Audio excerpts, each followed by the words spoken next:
The Winchester cracked like thunder against Morrison's skull, dropping him into the Wyoming dust as Clara Dalton stood over his body, her wedding dress soaked in blood that wasn't hers. "You want to know how a widow survives 5 nights alone on the prairie?" she whispered to young Ethan Hartley, whose trembling hand still gripped his father's rifle. "You don't sleep, you don't cry, and you never, ever show mercy." The ranch behind them burned against the sunset.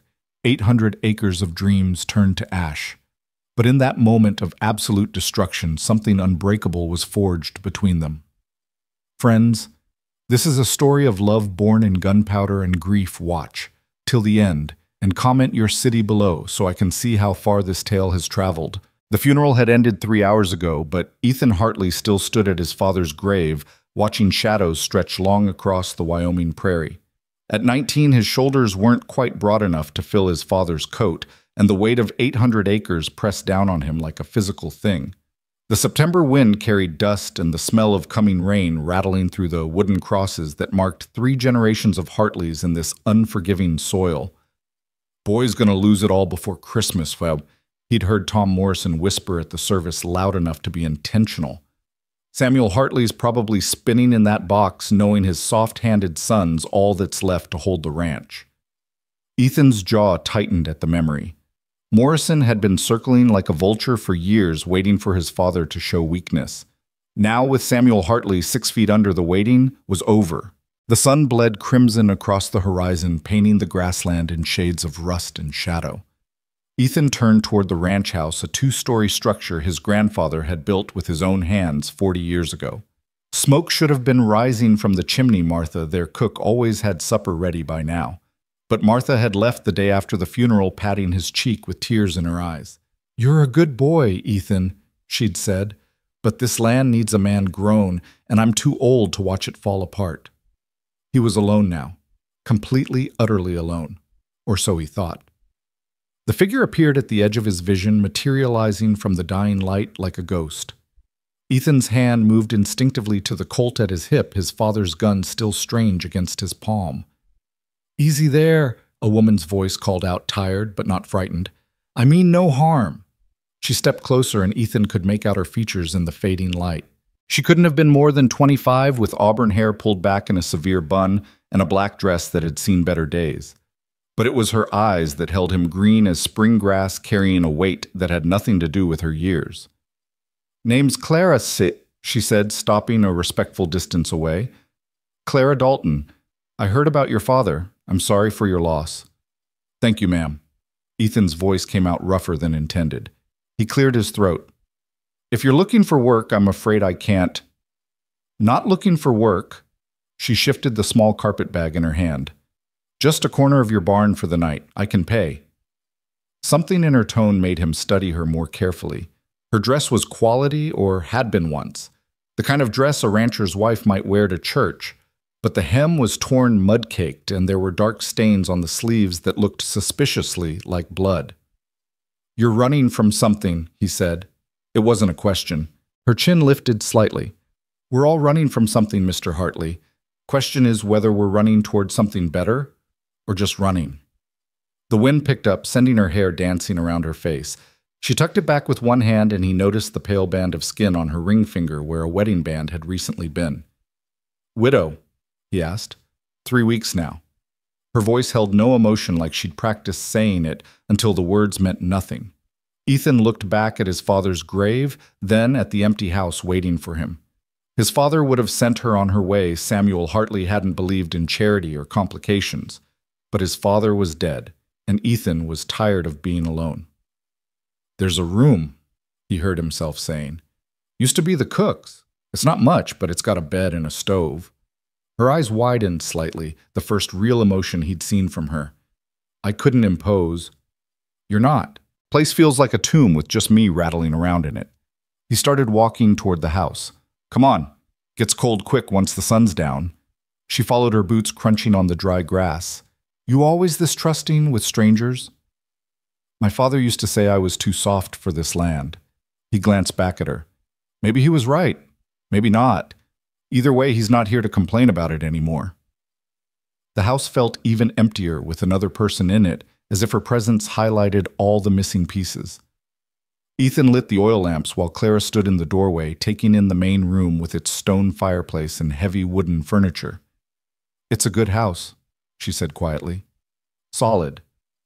My grandfather built it, said a man's house should outlast him by generations." Ethan moved to the kitchen. "You hungry?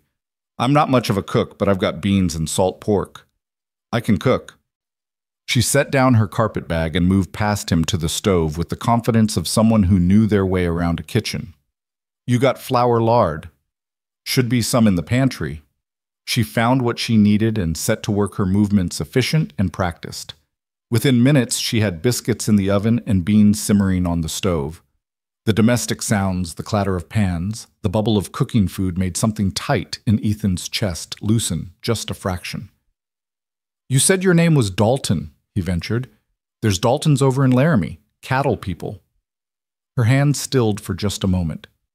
"Different Daltons." He didn't push. In Wyoming, you learn not to ask questions when someone didn't want to answer them.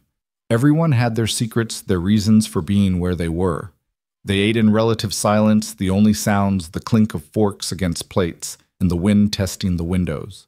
The biscuits were light and perfect, the beans seasoned with something that made them actually taste good instead of just edible. "This is the best meal I've had since—" Ethan stopped, not wanting to finish the sentence. "Since your father passed." Clara's voice was gentle. "It's all right to say it. Pretending it didn't happen doesn't make it less real." "You sound like you know something about that." She pushed a bean around her plate. "My husband died 3 weeks ago, shot in our own home." The words hung between them like smoke. "I'm sorry," Ethan said, meaning it. "Don't be. He had it coming." She looked up, meeting his shocked expression with those steady green eyes. "That's why I'm running Mr. Hartley. I'm the one who shot him." The wind howled outside, rattling the windows in their frames. Ethan sat frozen, his fork halfway to his mouth. Here was a confessed killer sitting at his table eating his food, and all he could think was how calm she looked about it. "You going to throw me out?" she asked, voice neutral, like she was asking about the weather. He set down his fork slowly. "Did he deserve it?" "He beat me for 3 years. That night he was fixing to do worse than beat me." Her hand moved unconsciously to her ribs, and Ethan noticed how carefully she'd been moving since she arrived. "So yes, Mr. Hartley, he deserved it." The lamp flame flickered, casting dancing shadows on the walls. Outside, the first drops of rain began to patter against the windows. "Then you can stay," he said. She blinked, the first sign of surprise he'd seen from her. Just like that. "My father used to say I was no good at judging people. Too trusting." He stood gathering the plates. "But I watched him judge everyone harsh and die lonely because of it. Maybe my way's not worse." Clara stood to help him with the dishes moving stiffly. As she reached for a plate, her sleeve pulled back, revealing dark bruises in the shape of fingers around her wrist. "There's liniment in the washroom," Ethan said quietly. "For your ribs. My father used it when the horses got the better of him." She pulled her sleeve down quickly. "Thank you." They worked side by side at the wash basin, him washing, her drying. The domesticity of it should have felt strange, a widow and an orphan playing house, but instead it felt like something clicking into place. "The cook's room is through there," he said when they finished, pointing to a door off the kitchen. "Stove shares a chimney with this one, so it stays warm. There's blankets in the chest." "And where will you be?" There was something in her tone he couldn't quite identify. "Upstairs, my father's room, my room now, I suppose." He rubbed the back of his neck. "I've got my father's shotgun up there, case you were wondering, case you were thinking of murdering me in my sleep." A smile ghosted across her lips, the first he'd seen from her. "If I was going to murder you, Mr. Hartley, I wouldn't wait until you were asleep. That's the coward's way." He found himself almost smiling back. "Good to know." She gathered her carpet bag and moved toward the cook's room, then paused in the doorway. "Why did you really let me stay?" Ethan considered the question, looking around the empty kitchen. "This place is too quiet. All I can hear is everything I should be doing, everything I'm probably doing wrong. Your voice, it drowns some of that out." She nodded like she understood. "Good night, Mr. Hartley." "Ethan," he said. "Just Ethan." Good night, Ethan. The storm rolled in properly around midnight, thunder shaking the house to its foundations. Ethan lay in his father's bed, too big, too empty, listening to the rain pound the roof. Lightning illuminated the room in stark flashes, showing him his father's things still exactly where they'd been left. The watch on the dresser, the Bible on the nightstand, the photograph of his mother dead these 15 years. He must have dozed because the next thing he knew, someone was pounding on the front door. Ethan jerked upright, grabbing the shotgun from beside the bed. The pounding came again, aggressive and demanding. Hartley. "Open up!" Morrison's voice. Ethan's stomach dropped as he pulled on his pants and boots. What was Morrison doing here in the middle of the night? He made it halfway down the stairs when Clara appeared from the kitchen, fully dressed despite the hour. She pressed herself against the wall out of sight from the door. "He's looking for me," she whispered. "How could he? Open this door, boy, or I'll break it down." Ethan looked at Clara, saw the fear she was trying to hide, and made his decision. He opened the door just wide enough to block the entrance with his body shotgun visible but not raised. Morrison stood on the porch water, streaming from his hat, two of his ranch hands behind him. Even in the storm, Ethan could smell whiskey on him. "Tom," Ethan said evenly. "Hell of a night for a social call. Cut the shit, boy. The widow Dalton's been seen heading this direction. You hiding her." "Why would I be hiding anyone?" Morrison pushed forward, trying to see past him. "Because you're soft, just like your daddy always said. Soft and stupid. That woman killed her husband in cold blood. There's a bounty on her head, $500 from the Dalton family." "I haven't seen any woman," Ethan lied, surprised at how easily it came. "You sure about that?" Morrison's eyes glinted dangerously. "Because if I find out you're lying, harboring a fugitive that's a crime boy, sheriff would have no choice but to lock you up, and who'd watch this ranch then?" The threat was clear. Without Ethan, the ranch would go to auction, and Morrison had the money to buy it. "I said I haven't seen her." Lightning flashed, illuminating Morrison's cruel smile.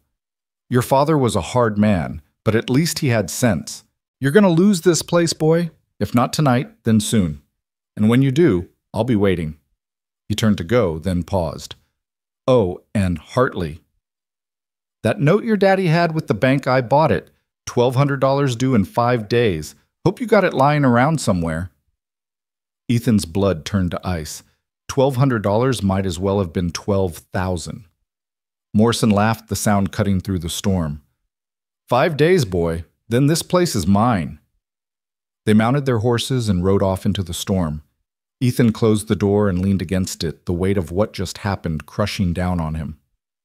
"I'm sorry," Clara said softly. "I've brought trouble to your door." "Trouble was already here," Ethan said, his voice hollow. "Morrison's been waiting for this chance. The money isn't there. My father spent everything keeping this place running through the drought last year." He laughed bitterly. "Morrison's right. I'm going to lose it all."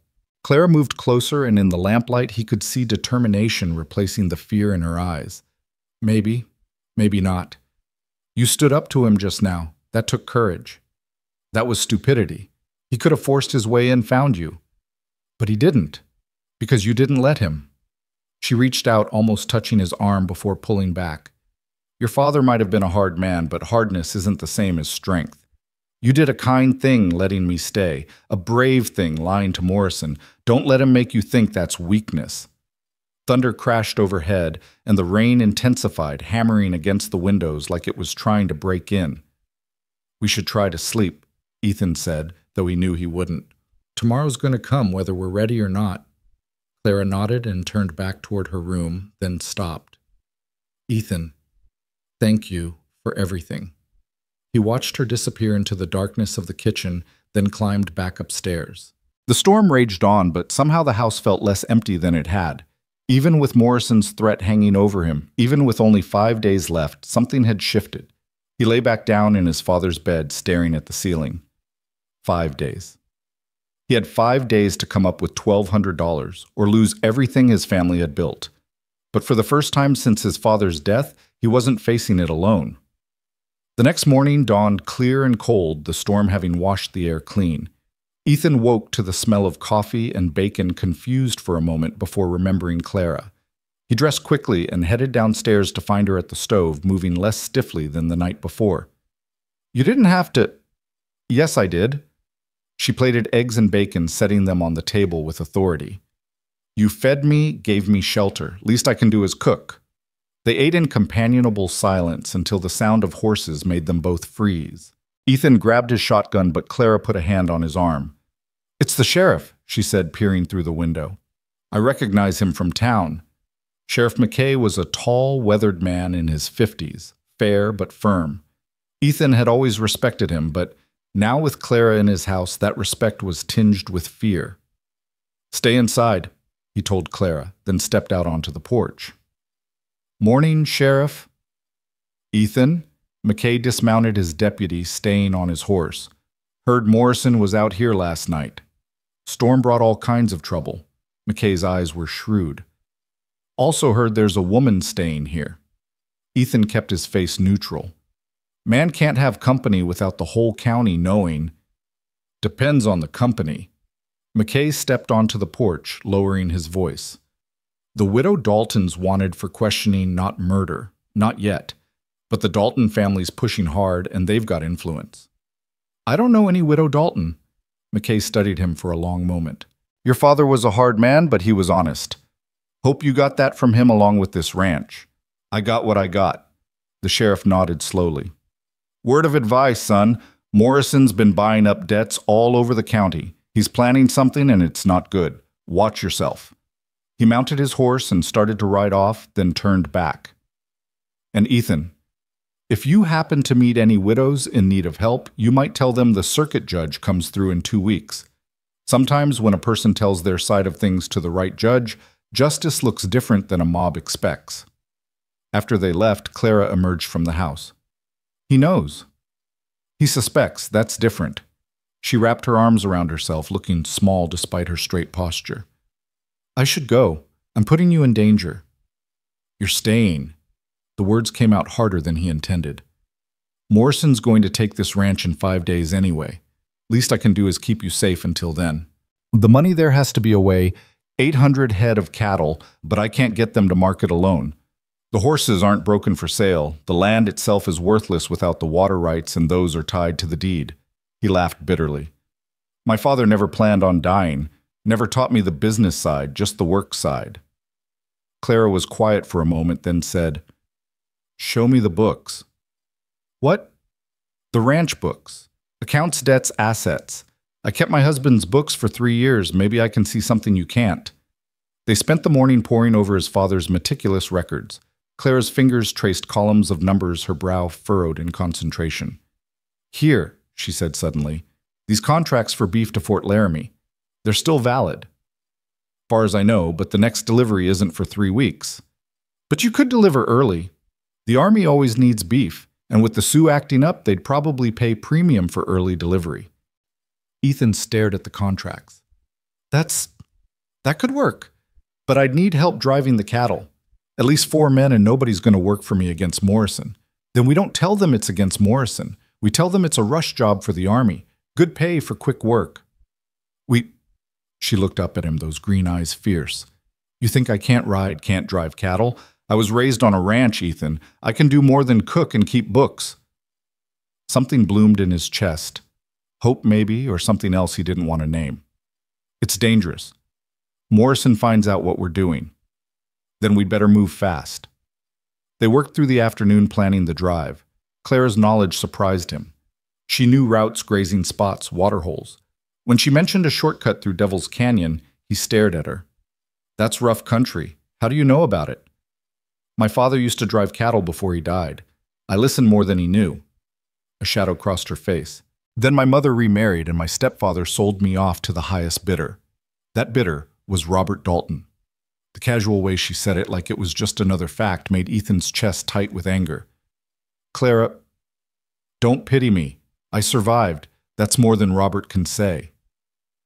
That evening, Ethan rode to the neighboring ranches looking for hands. At the third stop, he found 2 brothers, Jake and Samuel Winters, young and hungry for work. $100 each for 5 days' work, he offered. Their eyes widened. That's near a year's wages, Jake said suspiciously. It's dangerous. Morrison might try to stop us. The brothers exchanged glances. Morrison's been squeezing our paw on his loan too, Samuel said. Count us in. By nightfall, he'd gathered 4 men willing to ride. Not ideal, but it would have to do. When he returned home, Clara had supper waiting and a map spread on the table. If we leave before dawn, take the canyon route, we can make Fort Laramie in 3 days, she said. Morrison won't expect that. He'll think we're heading to the rail depot at Cheyenne. You really mean to come? She looked up at him. You saved me from Morrison, from running. Least I can do is help you save your ranch. That night, another storm rolled in gentler than the first. Ethan found himself on the porch, watching lightning flash in the distance. Clara joined him, a shawl wrapped around her shoulders. You're not what I expected, she said quietly. What did you expect? Your father's son, hard, cold, practical. She glanced at him. You're none of those things. That's why I'm going to lose the ranch. No. Her voice was firm. That's why you're going to save it. This land doesn't need another hard man. It needs someone who knows when to be strong and when to be kind. The wind shifted, bringing the smell of rain and sage.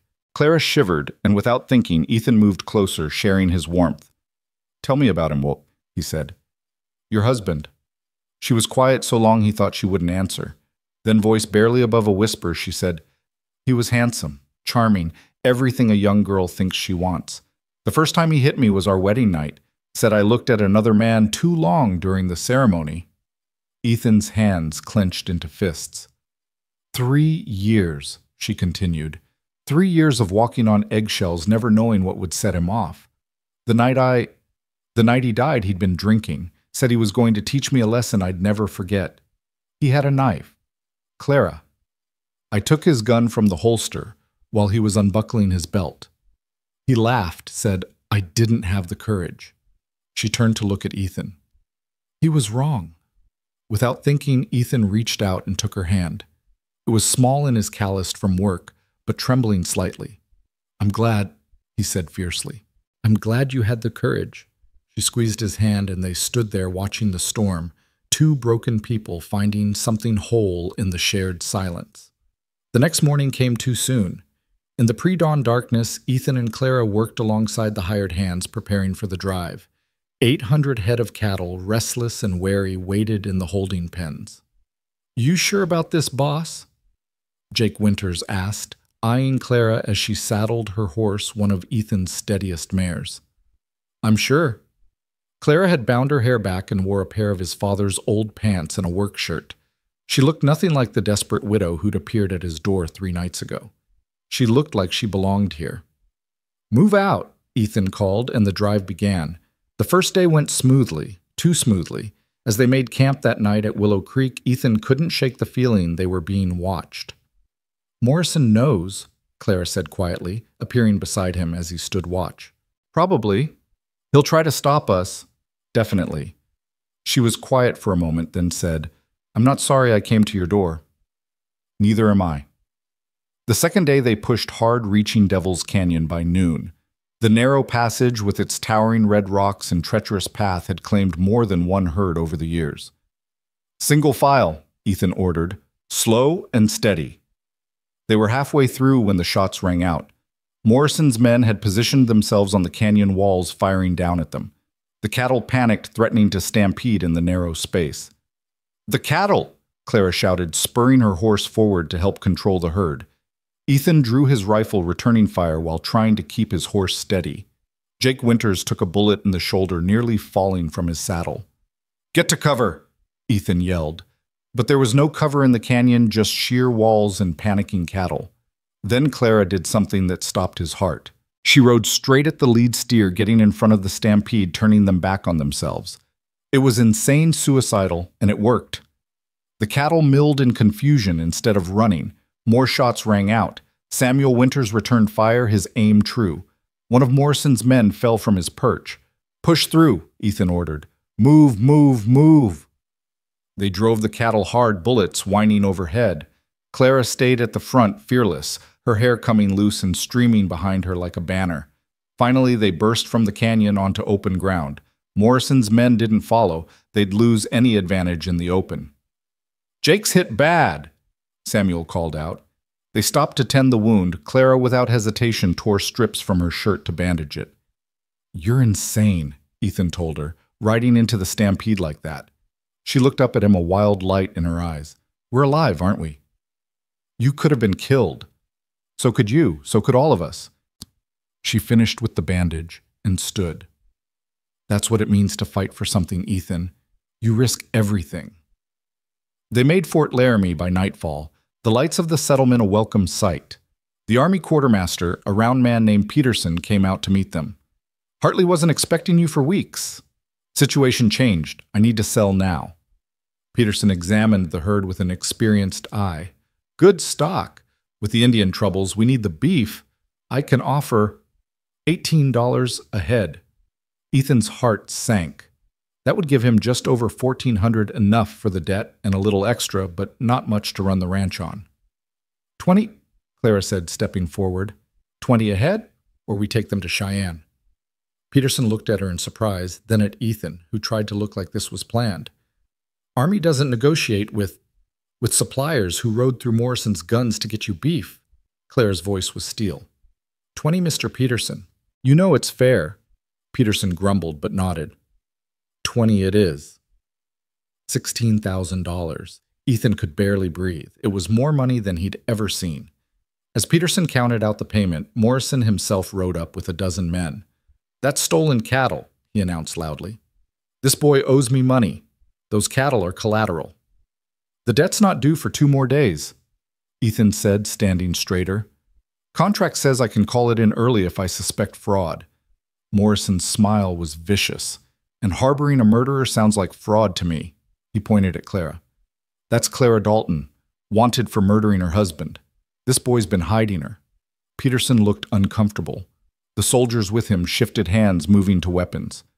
"That true, ma'am?" Peterson asked. Clara stepped forward, chin high. "I'm Clara Dalton. I shot my husband when he came at me with a knife intent on killing me. I shot him to save my own life." "Murder is murder," Morrison spat. "Self-defense isn't murder," a new voice said. Everyone turned to see Sheriff McKay riding up Judge Harrison beside him. The circuit judge had come early. "Your Honor," Morrison started, but the judge held up a hand. "I've been investigating this case, Mr. Morrison. Interesting what I found. 3 women in Laramie with similar stories about Robert Dalton. Seems he had a pattern." The judge looked at Clara. "Mrs. Dalton, I'm prepared to hear your case right now if you're willing." Clara looked at Ethan, who nodded encouragingly. "I'm willing." What followed was the strangest trial Ethan had ever seen held right there in the fort courtyard. Soldiers and cowboys as witnesses. Clara told her story simply, without tears or dramatics. She showed the scars Robert had left. She described that final night in clinical detail. When she finished, the judge was quiet for a long moment. "Mrs. Dalton, in the matter of the death of Robert Dalton, I find you acted in self-defense. You're free to go." Morrison erupted. "This is a sham. You can't—" "I can, and I have," the judge said mildly. "Now, about this debt issue. Mr. Hartley, do you have the money?" Ethan held up the Army payment. "Right here, Your Honor." "Then pay Mr. Morrison and be done with it." Ethan counted out $1,200, handing it to Morrison with satisfaction. The man's face was purple with rage. "This isn't over, boy," he snarled. "Yes," Sheriff McKay said firmly. "It is, unless you'd like me to investigate how you came by all these debts you've been buying up. Might find some interesting irregularities." Morrison mounted his horse, his men following. As he rode off, he looked back one more time. "You haven't won anything, Hartley. That ranch will still be mine." After they left, Clara sagged against Ethan, exhaustion finally showing. "It's over," she whispered. "No," Ethan said, surprising himself with his certainty. "It's just beginning." They rode home slowly. Jake Winters supported between his brother and another hand. The ranch appeared at sunset whole and waiting. As the hands headed to the bunkhouse with their pay and bonuses, Ethan and Clara stood on the porch looking out at the land. "You could go anywhere now," Ethan said. You're free. You have money from the drive. Is that what you want? For me to go? He turned to look at her. This remarkable woman who'd walked into his life just days ago and changed everything. No, he said simply. I want you to stay. She smiled the first full, real smile he'd seen from her. Then I'll stay. That night, as they sat by the fire, Clara told him about her dreams for the ranch, better breeding stock contracts with the railroad, maybe even sheep on the high pastures. Ethan listened, watching the firelight play across her face, and realized something had shifted in him. The boy who'd stood at his father's grave was gone. In his place was someone new, someone shaped by these 5 nights of struggle and revelation. My father was wrong, he said suddenly. Clara looked at him questioningly. He said I was too soft for this land, but he was wrong. It wasn't softness, it was knowing when to be hard and when to be gentle, when to fight and when to show mercy. He reached out, taking her hand. You taught me that. We taught each other, she corrected. Outside, coyotes howled at the moon, and the wind sang through the grass. The house that had felt like a tomb now felt like a home. The ranch that had seemed doomed now held promise. 5 nights. That's all it had taken. 5 nights to lose everything and find something better in its place. As they sat there, hands linked, the future stretched out before them, uncertain, yes, but no longer faced alone. The land would test them. Morrison would surely try again, and there would be other challenges neither of them could foresee. But tonight, in this moment, they had won. Not just the ranch, not just freedom, but something more precious. They had found each other. The fire crackled, sending sparks up the chimney like prayers to the star-filled sky. And in the warm circle of its light, 2 souls who had been broken found themselves whole. The morning after their return from Fort Laramie brought no rest. Ethan woke before dawn to find Clara already in the kitchen, flour dusting her hands as she kneaded bread dough with fierce concentration. The bruises on her wrists had faded to yellow-green shadows, but she still moved with the careful precision of someone who'd learned to navigate pain. Couldn't sleep, he asked, pouring himself coffee from the pot she'd already made. Sleep feels like wasting time, she said without looking up. Morrison won't let this go, Ethan. Men like him never do. They're like rattlesnakes. Even after you think you've won, they're coiled and waiting to strike again. She was right, of course. The $1,200 debt had been just the opening move in whatever game Morrison was playing. Ethan had seen it in the man's eyes as he'd ridden away from Fort Laramie. This wasn't over. Then we'd better be ready, Ethan said, moving to stand beside her at the counter. What do you know about Morrison that we can use? Clara's hand stilled in the dough. When I was in town 3 days before I came here, I overheard something at the general store. Morrison was talking to some men I didn't recognize, rough types not from around here. He mentioned something about the Hutchkins brothers. Ethan's blood ran cold. The Hutchkins brothers are outlaws. They've been terrorizing settlements up north for years. Whatever Morrison's planning, it's bigger than just taking your ranch. Clara shaped the dough into loaves with practiced movements. We need allies, Ethan. We can't face him alone. The other ranchers are all either in debt to him or too scared to cross him. Not all of them. Clara turned to face him, flour still on her hands. The Winters brothers. They rode with us against Morrison's men. Their family has a spread east of here, don't they? Small place. Their father, old Pete Winters, can barely keep it running. But he's got 2 sons willing to fight, and probably others who are tired of Morrison's stranglehold on this valley. She wiped her hands on her apron, leaving white streaks. We need to talk to them. The bread was in the oven when they heard horses approaching. Ethan grabbed his rifle, but Clara put a hand on his arm, peering through the window. It's the sheriff, she said, and he's not alone. Sheriff McKay dismounted, followed by a young woman Ethan didn't recognize. She was perhaps 20, with dark hair and a determined set to her jaw that reminded him oddly of Clara. Morning, Ethan. Mrs. Dalton. McKay tipped his hat. This is Miss Sarah Morrison. Ethan's grip tightened on the rifle. Morrison's daughter. His niece. The young woman corrected, her voice steady despite the fear Ethan could see in her eyes. And I'm here because my uncle is planning something terrible, and you're the only ones who might be able to stop him. Clara stepped forward, studying the girl with sharp eyes. Why would you betray your own blood? Because blood doesn't give someone the right to destroy innocent people, Sarah said. My uncle killed my father 10 years ago. Made it look like an accident, but I know better.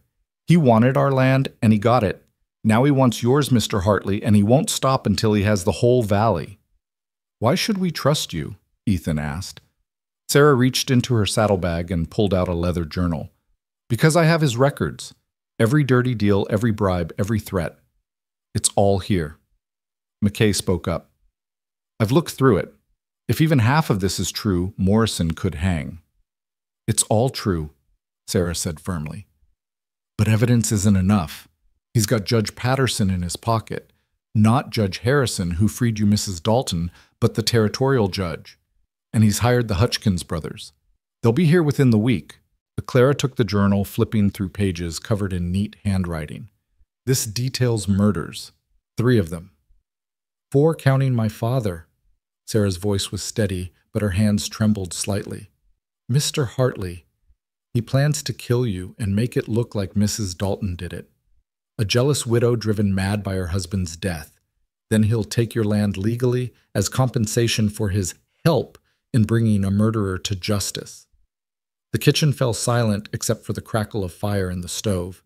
The smell of baking bread seemed incongruous with talk of murder. When? Ethan asked. 5 days. He's gathering men at the old Donovan place. It's been abandoned for years, perfect for hiding outlaws.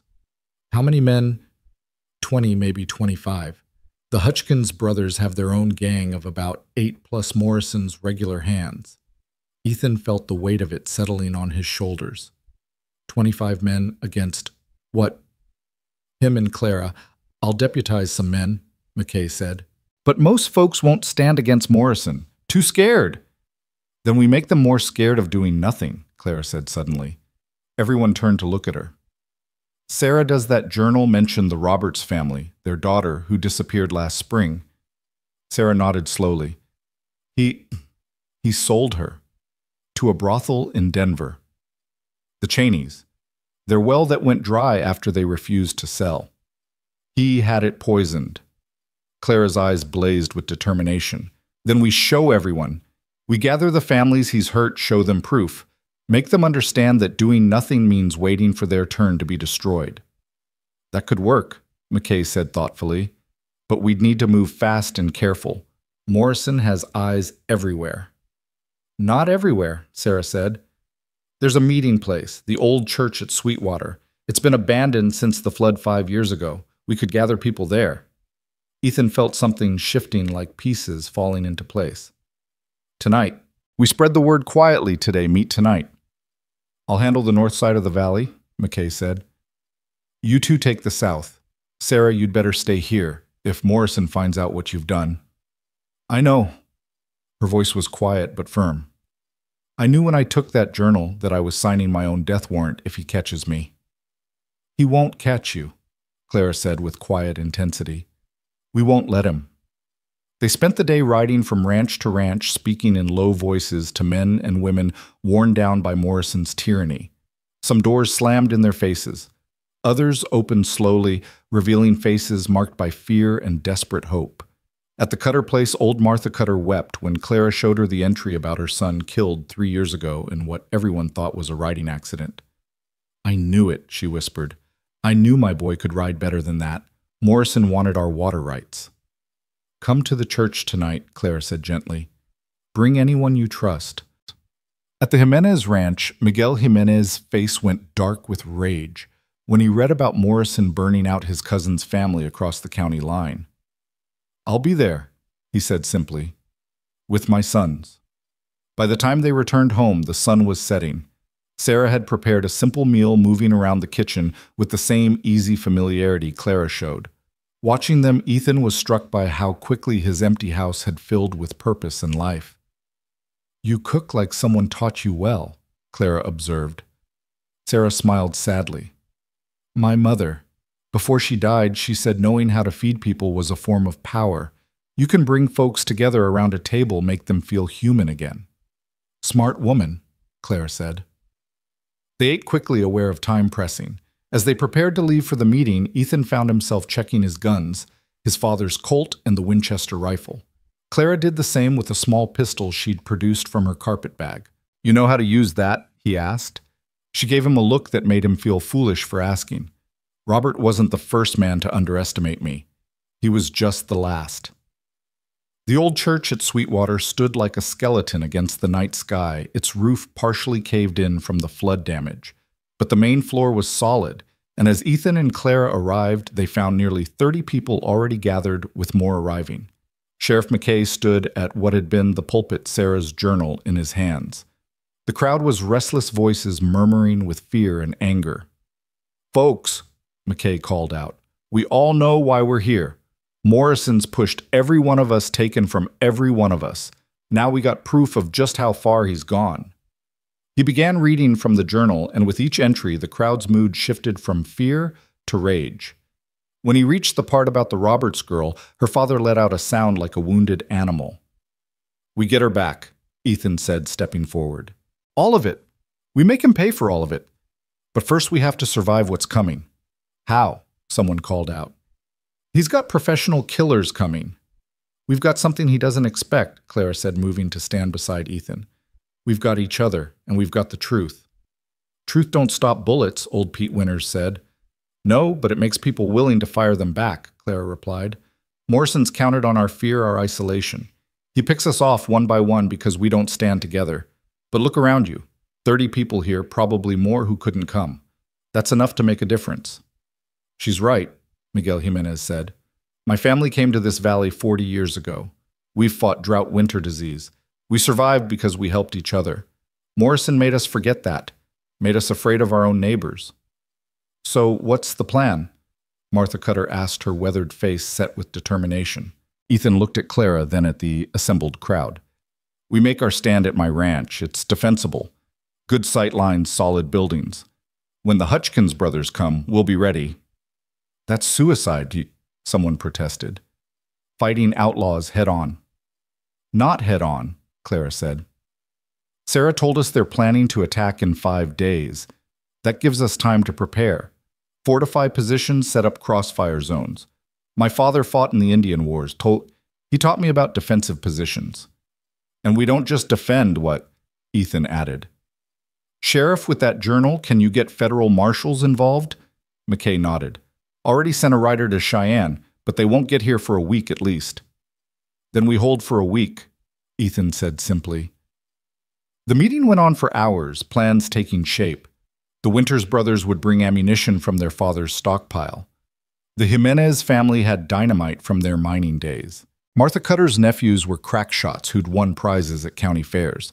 As people began to leave, taking different routes to avoid suspicion. Clara found herself standing with Ethan in the ruined church, moonlight streaming through the broken roof. "You did well tonight," she said. "Your father would be proud." "My father would have called this foolishness. Standing with others, trusting them. He never believed in that." "Then maybe he was wrong about more than just you being too soft." Ethan turned to look at her, moonlight catching her green eyes. "Clara, when this is over, don't," she said softly. "Don't make promises about after. We might not have an after." "Then I'll make a promise about now," he said, stepping closer. "Right now in this moment, I'm glad you walked out of that sunset 5 nights ago. Whatever happens, I'm glad." She reached up her hand, touching his face gently. "So am I." The ride back to the ranch was quiet. Both of them aware of how the darkness might hide watching eyes, but they made it safely, finding Sarah waiting anxiously by the window. "Did people come?" she asked. "More than we hoped," Clara told her. "Your courage in bringing that journal, it changed everything." Sarah's eyes filled with tears. "I've been so afraid for so long. Afraid of him, afraid of what he'd do if he knew I knew. But when I heard what happened at Fort Laramie, how you stood up to him, I realized being afraid was killing me slowly anyway." The next morning brought the first families to the ranch. The Winters arrived with a wagon full of ammunition and supplies. The Jimenez clan came with their dynamite and tools for fortification. By noon, the ranch looked like a military encampment. Clara took charge of organizing defenses with surprising authority. She had men digging trenches at strategic points, setting up barricades that would provide cover while allowing for retreat if needed. "You've done this before." Ethan observed, watching her direct the placement of a wagon to create a shooting position. I told you my father fought in the wars. He used to draw battle plans in the dirt, explain tactics to me. Said a woman alone needed to know how to defend herself. Her smile was grim. He had no idea how right he was. Jake Winters, his shoulder still bandaged from the canyon ambush, worked alongside his brother setting up ammunition stores. Never thought I'd be preparing for war on the Hartley Ranch, he said. It's not war, Ethan corrected. It's justice. Sometimes they're the same thing, Old Pete Winters said, checking his ancient but well-maintained rifle. On the second day, Morrison sent a messenger, one of his newer hands, a young man who looked terrified to be there. Mr. Morrison wants to talk, the boy stammered. Says he'll meet you at the boundary marker, just you and him. Ethan started to refuse, but Clara put a hand on his arm. Go, she said. See what he wants. Maybe we can learn something. It's a trap. Everything's a trap now, but knowledge is power, and we need all the power we can get. Ethan rode out to the boundary marker rifle, across his saddle, every nerve alert. Morrison was already there, sitting his horse with the casual arrogance of a man who thought he'd already won. Boy, Morrison said by way of greeting. Tom, heard you've been gathering folks at your place, planning something stupid. Just having a barn raising, Ethan said evenly. Neighbors helping neighbors. Morrison laughed an ugly sound. You think you're clever, don't you? You and that murdering whore you're betting. Ethan's hand moved to his gun, but Morrison held up a hand. Now, I'm here to make you an offer. One last chance to see sense. I'm listening. Leave. Tonight. Take the widow with you. I'll give you $5,000 and safe passage to California. You can start over, build something new. All you have to do is sign the ranch over to me. And if I refuse, Morrison's smile was cold, then in 3 days, the Hutchins brothers will ride through your ranch like a plague. Every person there will die. Men, women, doesn't matter. And when the smoke clears, I'll have legal claim to the land as recompense for the murder of multiple citizens. You're insane. I'm practical. This valley needs strong leadership, someone with vision. Your father understood that even if he was too stubborn to accept it. You're a young boy. Don't throw your life away for dirt and grass. Ethan thought about Clara's fierce determination, Sarah's courage in betraying her uncle, the faces of all those people ready to fight. It's not about dirt and grass. It's about what's right. Morrison shook his head. Right, wrong. Those are words weak men use to justify their failures. The strong take what they want. Is that what you told yourself when you killed Sarah's father, your own brother? Morrison's face darkened. The girl's been talking, has she? Another mistake you'll regret. The only mistake was letting you terrorize this valley for so long. 3 days, boy, 3 days, and then we'll see who's right. Morrison wheeled his horse and rode off.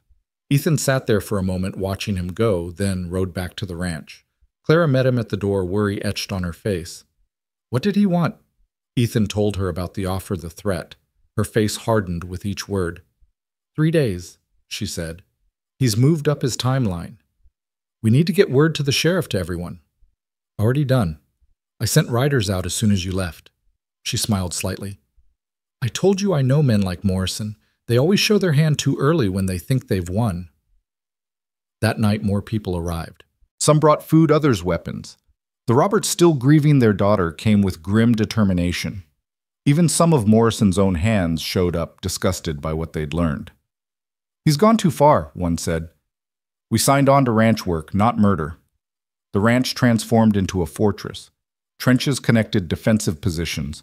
Ammunition was distributed strategically. Clara worked with the women to prepare medical supplies, teaching them basic field treatment. You're not just defending a ranch, she told them. You're defending the future of this valley, your children's future. Sarah proved invaluable, her knowledge of her uncle's tactics helping them prepare counters. He always attacks at dawn, she said.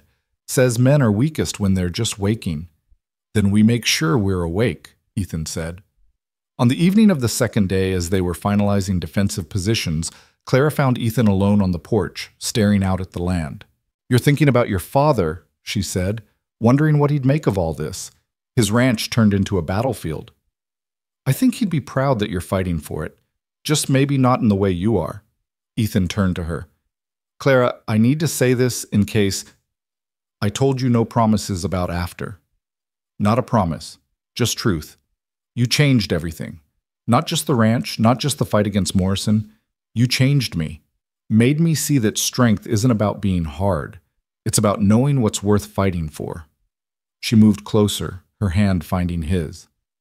You want to know the truth. When I walked out of that sunset, I was running. No destination, no hope, just running. Then I saw you at that grave looking as lost as I felt, and something made me stop. Call it fate, call it chance, but something made me stop. I'm glad it did. So am I. They stood there, hands clasped, watching the sun set over the ranch. Tomorrow would bring preparation, the day after war. But tonight they had this moment of peace. Inside the house, Sarah was teaching some of the younger men to load rifles quickly. The Winters brothers were showing others how to set up overlapping fields of fire. Martha Cutter was organizing the women into teams for loading weapons and tending wounded. Never thought I'd see the day, old Pete Winters said, watching the activity. The whole valley working together. Fear makes people do strange things, Sheriff McKay said. Sometimes it makes them cower. Sometimes it makes them fight. And sometimes, Clara added, joining them, it makes them realize what they should have known all along, that they're stronger together than alone. The night deepened and people settled into shifts for watch. Ethan found himself walking the perimeter with Miguel Jimenez, the older man, silent but steady beside him. Your father was a hard man, Miguel finally said, but he was fair. Never cheated anyone, always kept his word. He wasn't much for working with others. No, but maybe that was his generation's way. Maybe your way is better. They passed one of the defensive positions where Jake Winters sat with his rifle, his wounded shoulder making him grimace. How you holding up? Ethan asked. Better than I will be if those outlaws get through, Jake replied with dark humor. Though I got to say, following you and Mrs. Dalton into that canyon was the craziest thing I ever did. And you're here to do it again. Well, the pay was good, Jake grinned. And besides, my pa would tan my hide if I didn't stand with neighbors against those who'd hurt them. As dawn approached on the third day, tension filled the ranch like smoke. Every sound made people reach for weapons. Clara moved through the positions, checking on people offering encouragement. Remember, she told them they're expecting scared farmers. Show them Wyoming steel instead. Ethan found her as the first light touched the eastern horizon. You should stay in the house. It's safer. She gave him a look that could have melted iron. Ethan Hartley, if you think I'm hiding while others fight for our home, you don't know me at all. Our home. She flushed slightly, but held his gaze. That's what it's become, isn't it? These 5 days, it's become our home. Before he could respond, a shout went up from the watch. Riders coming fast from the east. Everyone rushed to positions. Ethan grabbed his rifle, Clara beside him with her pistol. But as the riders got closer, they recognized Sheriff McKay with 2 other men. Federal marshals, McKay called out. They made better time than expected. The 2 marshals were weathered men who looked like they'd seen plenty of trouble. They examined Sarah's journal with professional interest. This is enough to hang Morrison twice over, one said. But we need to catch him in the act for it to stick.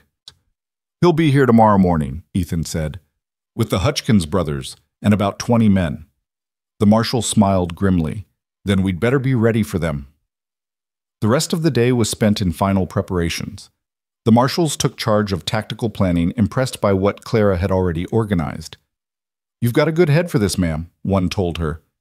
I had good teachers, she replied. As night fell, Ethan found himself unable to sleep. He walked out to his father's grave needing something. Guidance, maybe, or just the illusion of his father's presence.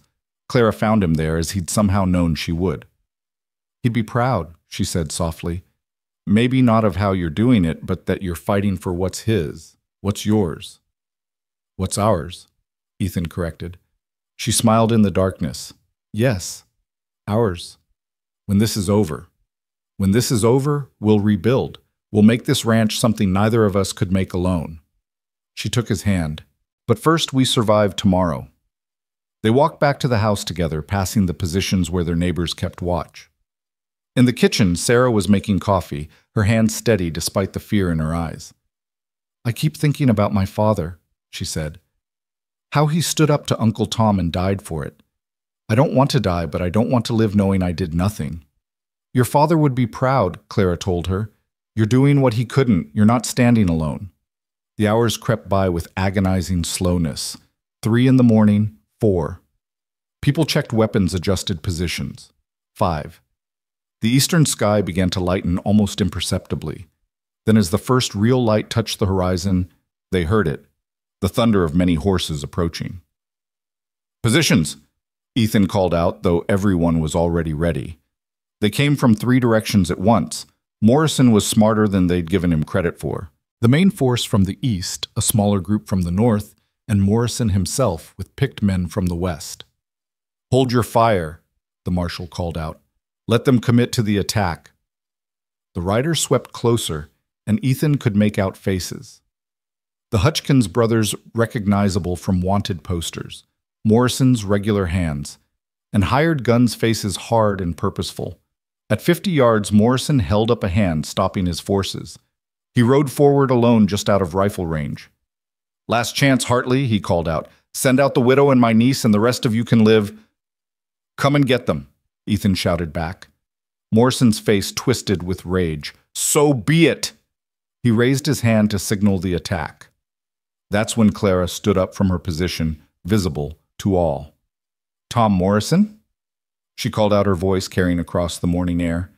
"You're finished. The federal marshals are here. Your journal's been read. Every crime, every murder. It's all known." For a moment, Morrison froze. Then his rage exploded. "Kill them all!" he screamed. The attack began, riders charging from 3 directions, guns blazing. The defenders opened fire, the morning exploding with gunfire. Clara dropped back into cover as bullets whined overhead. The preparation paid off. The crossfire positions caught the attackers by surprise. The northern group ran into the dynamite charges the Jimenez family had set horses screaming as the ground erupted. But Morrison's men were professionals. They dismounted, taking cover, returning fire with deadly accuracy. Jake Winters cried out as a bullet found his leg. Martha Cutter dragged him to safety, her own rifle never stopping its steady fire. The Hutchkins brothers led a charge at the main barricade. Ethan and Clara fired side by side, their shots coordinated without words. One brother went down, then the other, their gang faltering without leadership. But Morrison himself led his picked men in a flanking move, trying to get behind the defenses. That's when the federal marshals made their move, catching Morrison's group in a deadly crossfire. The battle raged for what felt like hours, but was probably only minutes. Gradually, the attacking force weakened. Some fled, some fell, some threw down their weapons in surrender. Finally, Morrison stood alone, his men dead or fled, facing the ranch with naked hatred on his face. He raised his rifle, aiming directly at Clara. Ethan moved without thinking, stepping in front of her as Morrison fired. The bullet caught him in the shoulder, spinning him around. As he fell, he heard 2 shots, Clara's pistol and a marshal's rifle firing simultaneously. Morrison crumpled the rifle, falling from his hands. Then silence. The terrible silence that follows battle, broken only by the moans of the wounded. "Ethan," Clara dropped beside him, her hands pressing against his shoulder. "Don't you dare die on me. Not planning on it." He gasped, though the pain was extraordinary. Sarah appeared with medical supplies, her uncle's body visible behind her. She didn't look at it, focusing on helping Clara treat Ethan's wound. "It went through clean," Clara said, relief clear in her voice. "You'll live." As the sun climbed higher, the full scope of the victory became clear. Morrison was dead, the Hutchkins brothers too. Their gang was scattered or captured. The federal marshals were already organizing statements, gathering evidence. The price had been high, 3 defenders dead, many wounded. But the valley was free. Sheriff McKay stood over Morrison's body, shaking his head. 10 years of fear ended in 10 minutes of fighting. "It wasn't the fighting that ended it," Clara said, still kneeling beside Ethan. "It was people standing together. The fighting was just the final expression of that." As the wounded were tended and the dead covered, people began to realize what they'd accomplished. The weight that had pressed on the valley for so long was gone. "What happens now?" someone asked. Now we rebuild, Ethan said, letting Clara help him to his feet. We help each other like neighbors should, like we should have been doing all along. Old Pete Winters spat tobacco juice and nodded. About damn time. As the sun reached its zenith, Sarah stood looking down at her uncle's body. Clara moved beside her, placing a gentle hand on her shoulder. He was family, Sarah said quietly. Monster or not, he was family. Family isn't blood, Clara told her. Family is the people who stand with you when everything goes to hell. Look around you. This is your family now. Sarah looked at the people working together, tending wounded, already talking about the future, and managed a small smile. I can live with that. The afternoon sun beat down mercilessly as the federal marshals finished documenting the scene, but Ethan barely noticed the heat. His shoulder throbbed with each heartbeat, the bandages Clara had wrapped already showing spots of blood. She hadn't left his side since the shooting stopped, her hand resting on his good arm, as if she needed the physical connection to believe he was still alive.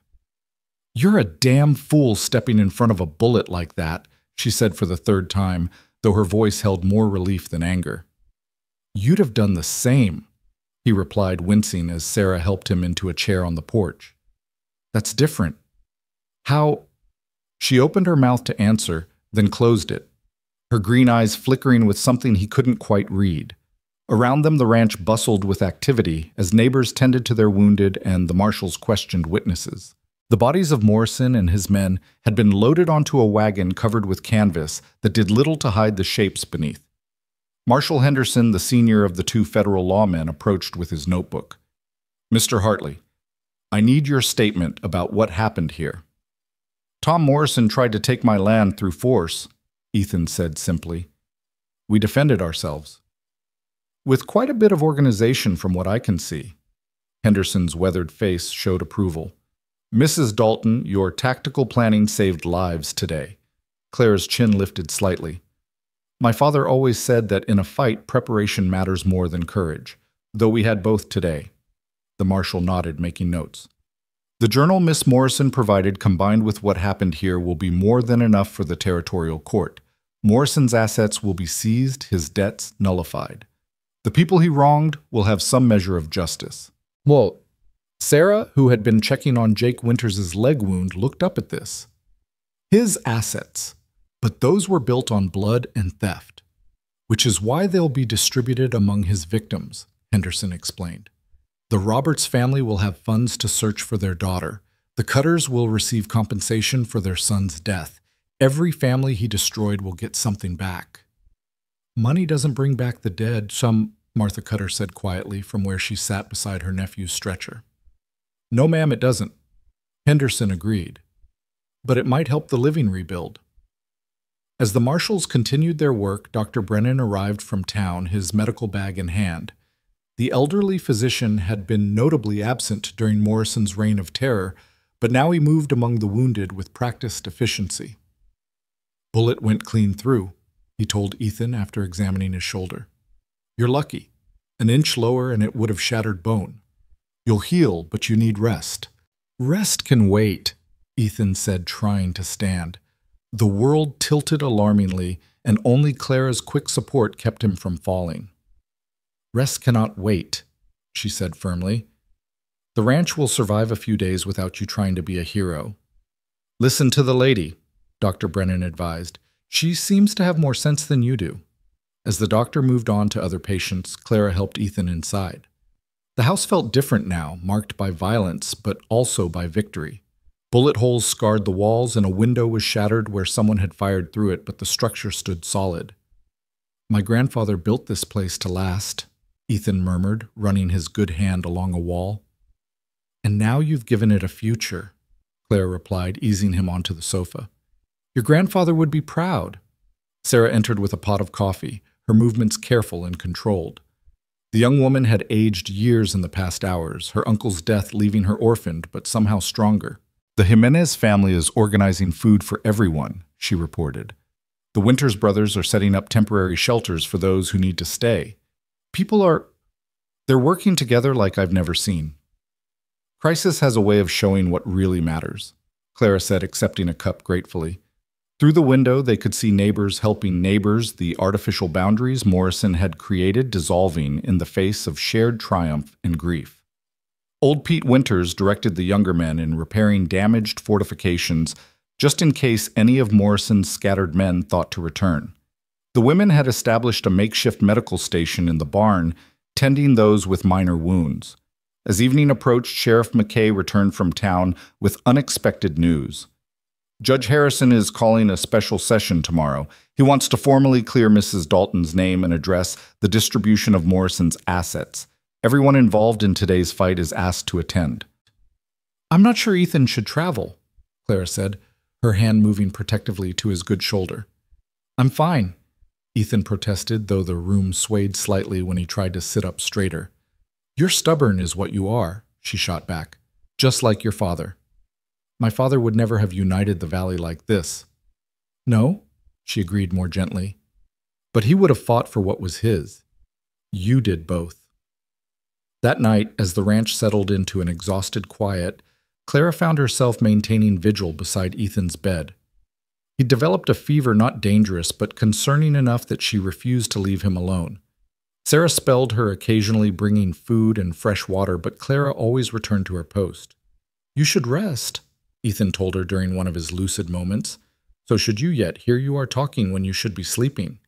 He studied her face in the lamplight, noting the exhaustion she was trying to hide. "Clara, what you said earlier about it being different if you'd taken that bullet—" "Hush. We can talk about that when you're well." "I might be braver with a fever." That drew a small smile from her. "You were plenty brave today without one. Too brave." "I couldn't let him hurt you, not after everything." His good hand found hers. "These 5 days, they've been the most terrifying and most important of my life." "Mine too," she admitted quietly. "I came here running from one life and found another I never expected." "Will you stay? After all this settles, after the trials and the distribution of assets, will you stay?" She squeezed his hand gently. "Where else would I go? This is home now." The fever broke near dawn, and Ethan woke to find Clara asleep in the chair beside his bed, her hand still holding his. Sarah stood in the doorway with a breakfast tray, smiling at the scene. "She hasn't left your side all night," Sarah whispered. "She's stubborn," Ethan replied fondly. "Must be why you two fit so well together."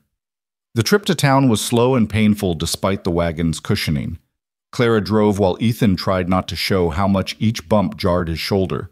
Behind them, a procession of wagons and riders stretched back toward the ranch, the entire population of the valley heading to witness the formal proceedings. The courthouse was packed beyond capacity, people spilling out onto the street. Judge Harrison, looking grave but satisfied, called the session to order. "We're here to address the events of the past week," he began, starting with the matter of Mrs. Clara Dalton. Clara stood her back straight despite the exhaustion Ethan could see in her shoulders. "Mrs. Dalton, based on the evidence presented and the testimony of multiple witnesses, this court formally declares that you acted in self-defense in the death of Robert Dalton. All charges are dismissed and your record is cleared." A murmur of approval ran through the crowd. Clara nodded, her composure intact, but Ethan saw her hands tremble slightly as she sat back down. "Now," Harrison continued, "to the matter of Thomas Morrison. Miss Sarah Morrison, please stand." Sarah rose pale but determined. "Miss Morrison, your courage in bringing forward evidence of your uncle's crimes has served justice. This court recognizes that you are his only living relative. Normally, you would inherit his estate. However, given the criminal nature of his wealth accumulation, the court must distribute these assets to his victims. Do you understand?" "I understand, Your Honor. I don't want anything built on blood." "Nevertheless, the court recognizes that you are also a victim. Your father's legitimate property wrongfully taken by Thomas Morrison will be restored to you. The original Morrison homestead and its immediate 100 acres are yours by right." Sarah's eyes widened. "Your Honor, I—" "Thank you." "Don't thank me. Thank the law and the people who stood up to ensure it was enforced." The judge proceeded to outline the distribution of Morrison's vast holdings. The Roberts family received funds to hire investigators to find their daughter. The Cutters were granted pasture land that had originally been theirs. Each family Morrison had wronged received something back. "Mr. Hartley," the judge addressed Ethan, "Morrison held numerous false debts against your ranch. These are hereby nullified. Additionally, as you led the defense that prevented further bloodshed, the court awards you the water rights to Sweetwater Creek, which Morrison had illegally claimed." Ethan felt Clara's hand squeeze his arm. Those water rights would secure the ranch's future through any drought. "Finally," Harrison said, "Sheriff McKay has something to report." McKay stood a slight smile on his weathered face.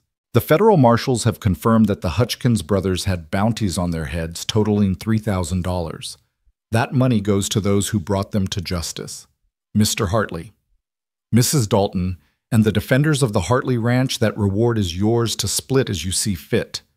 The courtroom erupted in cheers. Ethan felt overwhelmed by the sudden reversal of fortune. Just a week ago, he'd been facing the loss of everything. Now the ranch was not only secure, but positioned to thrive. As people filed out of the courthouse, many stopped to shake Ethan's good hand or nod respectfully to Clara. The Winters brothers, Jake, still limping from his wounds, clapped him on his good shoulder. "Hell of a week, boss," Jake said with a grin. "I'm not your boss anymore. That job's done." "About that," Samuel Winters interjected, "Pa's getting too old to run our place alone. We were thinking of combining operations if you're interested. Pool resources, share labor." Ethan looked at Clara, who nodded slightly. "We're interested. Come by when I'm healed, and we'll talk terms." As they made their way to the wagon, Sarah approached hesitantly. "I don't know what to do with 100 acres. I've never run a ranch." "You'll learn," Clara told her. "We'll help you. All of us will." "Why, after what my uncle did." "You're not your uncle," Ethan said firmly. "You proved that when you stood with us. That makes you family now." Sarah's eyes filled with tears, and she embraced Clara impulsively. Over the young woman's shoulder, Clara met Ethan's eyes, and he saw his own thoughts reflected there. They were building something new, something neither of them had expected when she'd walked out of that sunset. The ride back to the ranch was quiet, each of them lost in thought. As they crested the hill that overlooked the property, Ethan felt his breath catch. The ranch spread below them, scarred by battle, but still standing. Their neighbors were still there, working to repair damaged 10 Gardens care for animals. It looked like a community, not just a ranch. "It's different now," Clara observed. "Everything's different." "Are you sorry your father's isolated kingdom is gone?" Ethan considered this, watching old Pete Winters teaching some young boys to mend fence, while Martha Cutter and other women worked in what had been his mother's neglected garden.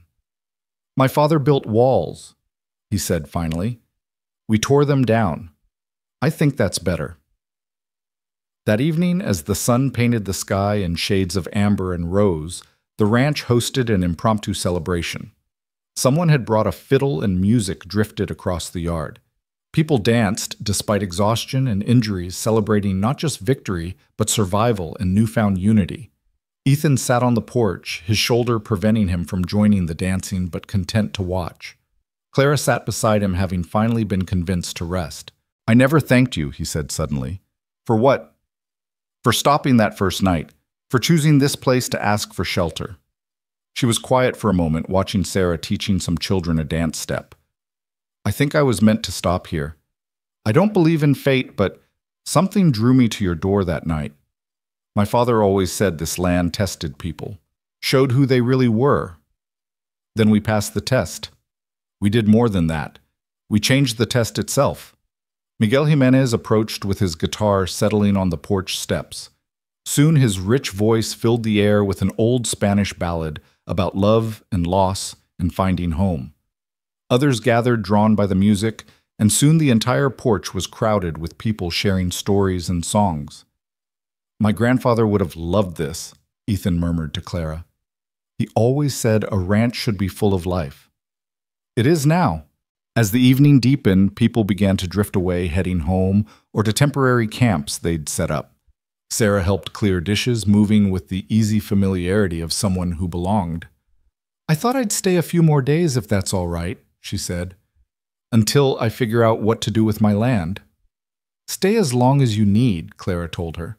"This house is too big for just 2 people anyway." Sarah's smile was knowing. "Just 2 people?" You sure about that? Clara flushed slightly, but didn't deny the implication. After Sarah went inside, Ethan turned to Clara with raised eyebrows. Just two people. Well, you haven't exactly asked me to stay permanent-like, she said with mock primness. Clara Dalton, will you stay permanent-like? That's not much of a proposal, Ethan Hartley. I'm wounded. I get allowances for lack of eloquence. She laughed, the sound bright in the gathering darkness. Ask me again when you're healed, when you can do it proper. I'll hold you to that. The next days passed in a blur of recovery and rebuilding. Ethan's shoulder healed slowly, but surely, the pain receding to a dull ache. Clara managed the ranch with remarkable efficiency, directing repairs and organizing the workers who came to help. Sarah proved invaluable, her education allowing her to handle correspondence and accounts. One morning, a week after the battle, Ethan woke to find Clara gone from her usual place at breakfast. Sarah directed him to the barn where he found her working with a young horse, her movements patient and gentle. Didn't know you trained horses, he said. There's a lot you don't know about me yet, she replied without looking up. This one's going to be special. Look at the intelligence in his eyes. He's yours if you want him. She turned to him, then surprised. Mine? Every rancher needs their own horse. If you're going to be running this place with me, you need a mount that's truly yours. Running this place with you, am I? Aren't you? She moved closer, abandoning the horse to nuzzle at the hay. Your shoulder's looking better. Dr. Brennan says I'm healing well. Good enough to make that proper proposal you owe me. Ethan's heart raced, but he kept his voice steady. Clara Dalton, you walked into my life when I needed you most. You saved not just my ranch, but my soul. You showed me that strength isn't about standing alone, but about knowing when to stand with others. Will you marry me? Will you build a life with me here? She studied him for a long moment, those green eyes serious. I was married before. It nearly killed me. I'm not Robert Dalton. No, she agreed, moving closer. You're nothing like him. You're kind where he was cruel, gentle, where he was harsh, strong, where he was merely hard. She reached up to touch his face. Yes, Ethan Hartley, I'll marry you. He kissed her. Then there in the barn, with hay dust dancing in the morning sunlight and horses nickering softly around them. When they finally pulled apart, both were breathless. When? He asked. Soon, before anything else can happen to interrupt. Tomorrow. She laughed. That might be too soon, but next week, when the circuit preacher comes through. Next week? He agreed. The news spread through the valley like wildfire. Within hours, neighbors were offering help with preparations. Martha Cutter insisted on making Clara's dress. The Jimenez women promised food for the celebration. Even the Winters brothers offered to spruce up the ranch for the occasion. Seems the whole valley wants to be involved, Sarah observed that evening. They see it as a symbol, Clara said. Hope rising from violence, beauty from ashes. Or they just like a good party, Ethan added with a grin. The week passed in a whirlwind of preparation. Clara tried to protest the fuss, but the community wouldn't be denied. This was their celebration too, a marking of the valley's new beginning. The night before the wedding, Ethan found himself once again at his father's grave, this time with Clara beside him. I wish he could have known you, Ethan said. You might have softened him. Or we might have killed each other, Clara replied with wry humor. From what you've told me, we were too much alike in some ways. Both survivors. Both stubborn. Both protective of what's theirs. Clara leaned into him carefully, mindful of his shoulder. He raised a good son, even if he didn't always see it. The wedding day dawned clear and perfect, the September air crisp with the promise of autumn. The ranch had been transformed with wildflowers and ribbons, looking nothing like the battlefield it had been just 2 weeks before. Clara emerged from the house in a simple but elegant dress that Martha Cutter had somehow managed to make beautiful, despite the short notice. Her hair was pinned up with small white flowers, and she carried a bouquet of prairie roses that Sarah had gathered that morning. You're beautiful, Ethan breathed when he saw her. You clean up well yourself, she replied, adjusting his collar with gentle fingers. The ceremony was held in the yard with what seemed like the entire valley in attendance. Judge Harrison himself had come to officiate, saying it was the least he could do after all they'd been through. "Do you, Ethan Hartley, take this woman to be your lawfully wedded wife?" Harrison asked, his voice carrying across the gathered crowd. "I do," Ethan said, his voice strong and certain. "Do you, Clara Dalton, take this man to be your lawfully wedded husband?" "I do," Clara replied, her green eyes never leaving Ethan's face. "Then by the power vested in me by the territory of Wyoming, I pronounce you husband and wife." The cheer that went up could probably be heard in the next county. As Ethan kissed his bride, he felt something settle in his chest, a rightness that had been missing all his life. The celebration lasted well into the night. Tables groaned under the weight of food the neighbors had brought. Music filled the air, and dancing went on despite the late hour. Even Jake Winters, still limping, managed a few turns around the makeshift dance floor. "It's like the whole valley is celebrating," Sarah said, watching the festivities with wonder. "They are," Sheriff McKay told her. "This represents more than just a wedding. It's proof that Morrison didn't win, that fear didn't win. Love and community won." As the evening wound down, Ethan and Clara found themselves on the porch watching their guests enjoy themselves. The ranch was alive with laughter and music, so different from the lonely place it had been just 2 weeks ago. "No regrets?" Ethan asked. "None," Clara replied. "You." "How could I regret the best thing that ever happened to me?" Old Pete Winters approached slightly unsteady from Celebration whiskey. "You two did good," he said. "This valley needed shaking up, and you shook it proper." "We had help," Ethan pointed out. "Sure, but someone had to start it. Someone had to stand up first." He looked at Clara. "And someone had to show us that standing together was possible." As the last guest departed and quiet settled over the ranch, Ethan and Clara stood together looking out at their land. The moon was rising, painting everything in silver light. "What do you see when you look out there?" Clara asked. "The future," Ethan replied. "Cattle horses, maybe children someday. A life built on something more than just survival." "I see the same," she said softly. "I see home." They went inside together to begin their married life in the house that had seen so much pain and triumph in such a short time. In the guest room, Sarah slept peacefully no longer, the frightened girl who'd betrayed her uncle, but a young woman with her own land and future. "We should help her build a house," Clara said, "on her property. She can't stay in that old cabin Morrison left." "We will," Ethan agreed. "The whole valley will. That's how things work now." As they prepared for bed, Clara noticed Ethan wince as he moved his shoulder. "Still hurts." "Some. Dr. Brennan says it always will, especially when the weather changes. A reminder of what you did, what you risked." "Worth it," he said simply. "I'd take a dozen bullets to keep you safe." "Let's hope you never have to." She helped him with his shirt, her fingers gentle on the still healing wound. The scar would be permanent, a mark of the moment he'd chosen her life over his own.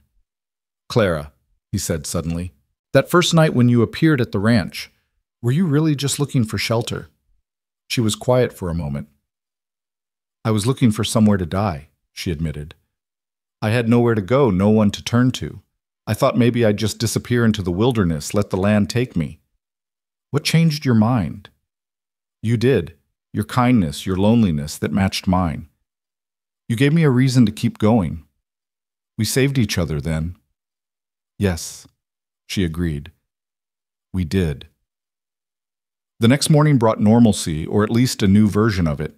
Ethan woke to find Clara already up making breakfast and humming softly. Sarah was at the table going over plans for her property. "I want to raise horses," Sarah was saying. "Good ones for the army and the railroad." "Smart," Clara approved. "There's always a market for good horses." "Will you teach me about the training?" "Of course." Ethan joined them, accepting coffee gratefully. "What's the plan for today?" "The Winters brothers are coming to discuss the combined operations," Clara reminded him. "And Mrs. Cutter wants to talk about starting a school. A school. For all the valley's children. She says now that people are working together, they need a central place for education. On our land. Why not? We have the space, and it's centrally located." Ethan considered this. His father would have hated the idea of giving up land for a school, but his father's way had led to isolation and near ruin. "If we're doing this, we do it right," he said. "Proper schoolhouse, not just a converted barn." Clara smiled. "I knew you'd say that." The Winters brothers arrived at noon full of plans and enthusiasm. The combined operations would allow them to share resources, workers, and knowledge. It was a new model for ranching in the valley, one based on cooperation rather than competition. Morrison had the right idea about consolidation, Samuel Winters said. He just went about it all wrong. This way we all benefit. And we all maintain our independence, Jake added. Nobody's forced into anything. As they discussed details, other ranchers arrived interested in joining the cooperative. By evening, they had the framework for something unprecedented in the valley's history. "Your father would be spinning in his grave," old Pete Winters told Ethan with a grin. "Maybe, or maybe he'd recognize that times change and we have to change with them." That night, as Ethan and Clara walked the property, checking on animals and repairs, they encountered Miguel Jimenez teaching his sons to mend fence by moonlight. "Getting an early start tomorrow," Miguel explained. "We're helping Miss Sarah clear her land for building." "The whole valley's helping," his eldest son added excitedly. "Pa says it's like the old days when his father first came here." "Community," Miguel said simply. "That's what we lost and what we're finding again." As they continued their walk, Clara slipped her hand into Ethan's. 5 nights, she said. "That's all it took to change everything." 5 nights since you arrived, he corrected. "But the change, that's going to take a lifetime to fully realize." "Good thing we have a lifetime then." They stood at the spot where Clara had first appeared that sunset that seemed like a lifetime ago. The same view stretched before them, but everything about it felt different now. "Do you ever wonder what would have happened if you'd kept riding that night?" Ethan asked.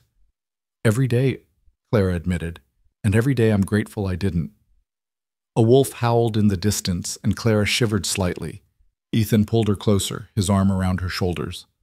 "First winter's coming," he observed. "It'll be hard. We've faced harder. Together, though, that makes it different." "Everything's different together," she agreed. They made their way back to the house where Sarah had lit lamps and started dinner. The domestic scene so impossible just weeks ago now felt natural and right. "I've been thinking," Sarah said as they ate, "about what my uncle took from people. The money helps, but it doesn't heal the wounds." "Wounds take time," Clara said gently. "But also purpose," Sarah continued. "I want to use part of my land for something special.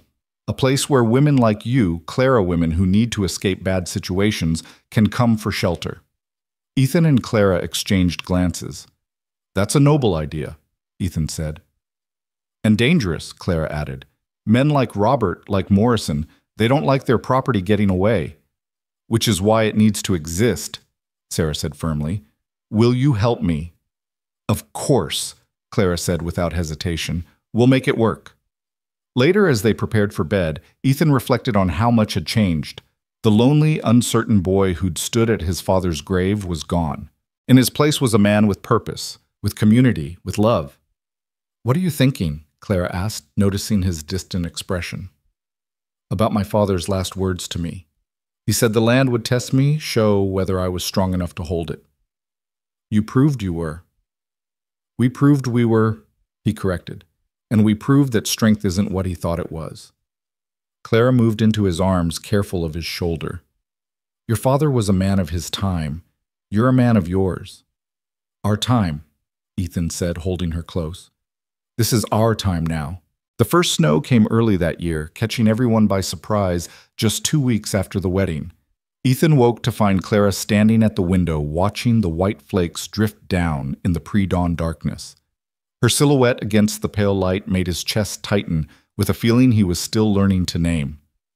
"It's beautiful," she said without turning around, "but it means trouble for the cattle." "We'll move them to the lower pastures today," he said, joining her at the window. His shoulder ached with the weather change, just as Dr. Brennan had predicted. "The Winters brothers are bringing their herd down too. We'll do it together." She leaned back against him and he wrapped his arms around her, still marveling that he could do this, that she was here and his. Together, she repeated. I'm still getting used to that word meaning what it does now. The work of moving cattle through fresh snow was hard and cold, but with the combined crews of both ranches, it went smoothly. Jake Winters, his leg finally healed enough to ride properly, worked alongside Ethan pushing the stragglers. Never thought I'd see the day when Hartley and Winters' cattle graze the same land peaceful-like, Jake said. Times change, Ethan replied, but his attention was on Clara, who was riding point with Samuel, her coat dusted with snow, but her seat in the saddle sure and strong. That evening, as they all warmed themselves in the Hartley kitchen, Sarah brought news from town. There's a man asking questions about you, Clara. Says he's from the Dalton family. Clara's face went pale, her hand finding Ethan's automatically. What kind of man? Well-dressed, lawyer type. He's staying at the hotel telling people he represents Robert's mother. She wants revenge, Clara said quietly. Robert was her only son. Right. Sheriff McKay, who'd stopped by to check on things, shook his head. Judge Harrison cleared you fair and square. There's nothing legal she can do. Legal isn't the only kind of revenge, Clara pointed out. That night, unable to sleep, Clara told Ethan more about Robert's family than she ever had before. His mother Constance, she's wealthy. Old money from back east. She never approved of Robert marrying me, said I wasn't good enough for her precious son. Did she know what he was doing to you? She knew. I went to her once early on, showed her the bruises. She said a wife's duty was to keep her husband happy, and if I was getting hit, I must be failing in that duty. Ethan's jaw clenched. Then she's as guilty as he was. She's worse. She made him what he was encouraged. His cruelty told him he was entitled to take whatever he wanted. Clara turned in his arms to face him. If she sent someone here, it's not for legal satisfaction. It's for something else. The next morning brought the answer. The lawyer, a thin man named Pemberton, arrived at the ranch with an offer. Mrs. Dalton, he said, refusing to acknowledge her married name, my client is prepared to offer you $20,000 to leave Wyoming Territory and never return. No, Clara said simply. You haven't heard the alternative, Pemberton continued smoothly. If you refuse, Mrs. Constance Dalton will use her considerable resources to make your life here unbearable. She has connections, influence. Your new husband's ranch could face difficulties getting contracts, loans, even supplies. Ethan stepped forward, his hand moving to his gun. Get off my land. I'm merely a messenger, Mr. Hartley, but you should know that my client has already begun purchasing debts in this valley. She's learned from what happened to Morrison, you see. She won't make his mistakes. The difference is, Clara said, her voice steady as steel. Morrison worked in shadows. Your client just announced her intentions through you. Sheriff McKay. You heard all that, didn't you? McKay stepped out from the next room where he'd been listening. Every word, ma'am. Sounds like extortion to me. Pemberton's composed facade cracked slightly. You can't prove.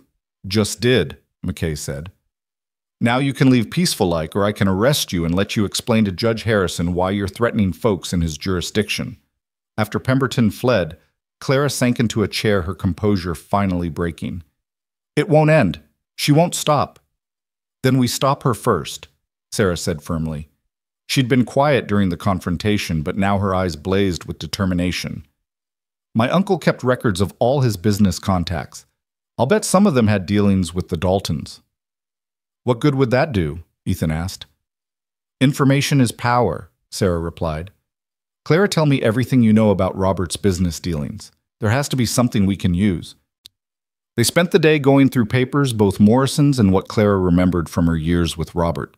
As the sun set, they found a connection between Robert Dalton and a series of fraudulent cattle sales to the Army. Robert was selling diseased cattle and bribing inspectors to pass them, Clara said, reading the documentation Sarah had uncovered. Soldiers got sick, some died. And Constance Dalton was a partner in the cattle company, Sarah added triumphantly. Her signature is on these contracts. That's fraud against the federal government, McKay said when they showed him. The Army takes that serious. Serious enough to stop a rich woman from back east, Ethan asked. Serious enough to try, McKay replied. They sent the evidence with the federal marshals who were heading back to Cheyenne. The response came faster than expected within a week. Constance Dalton herself arrived in town, her private railroad car attached to the regular train like a statement of wealth and power. "She's demanding to see you," McKay told Clara when he brought the news. "Says she'll meet you at the Hotel Neutral Ground." "No," Ethan said immediately. "It's a trap."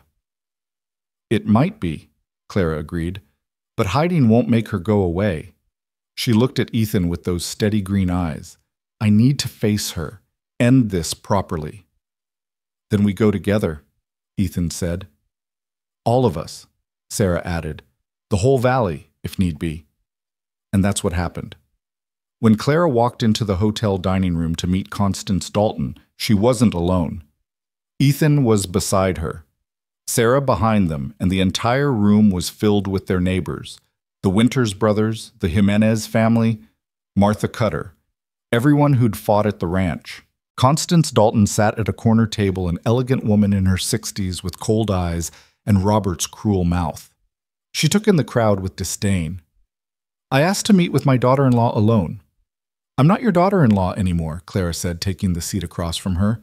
"And I don't go anywhere alone these days." "I can see that. You've certainly landed on your feet. A new husband, a ranch, all these, friends." The word dripped with contempt. "What do you want, Constance?" "I want you to pay for murdering my son. Your son tried to kill me. I defended myself. The court agreed."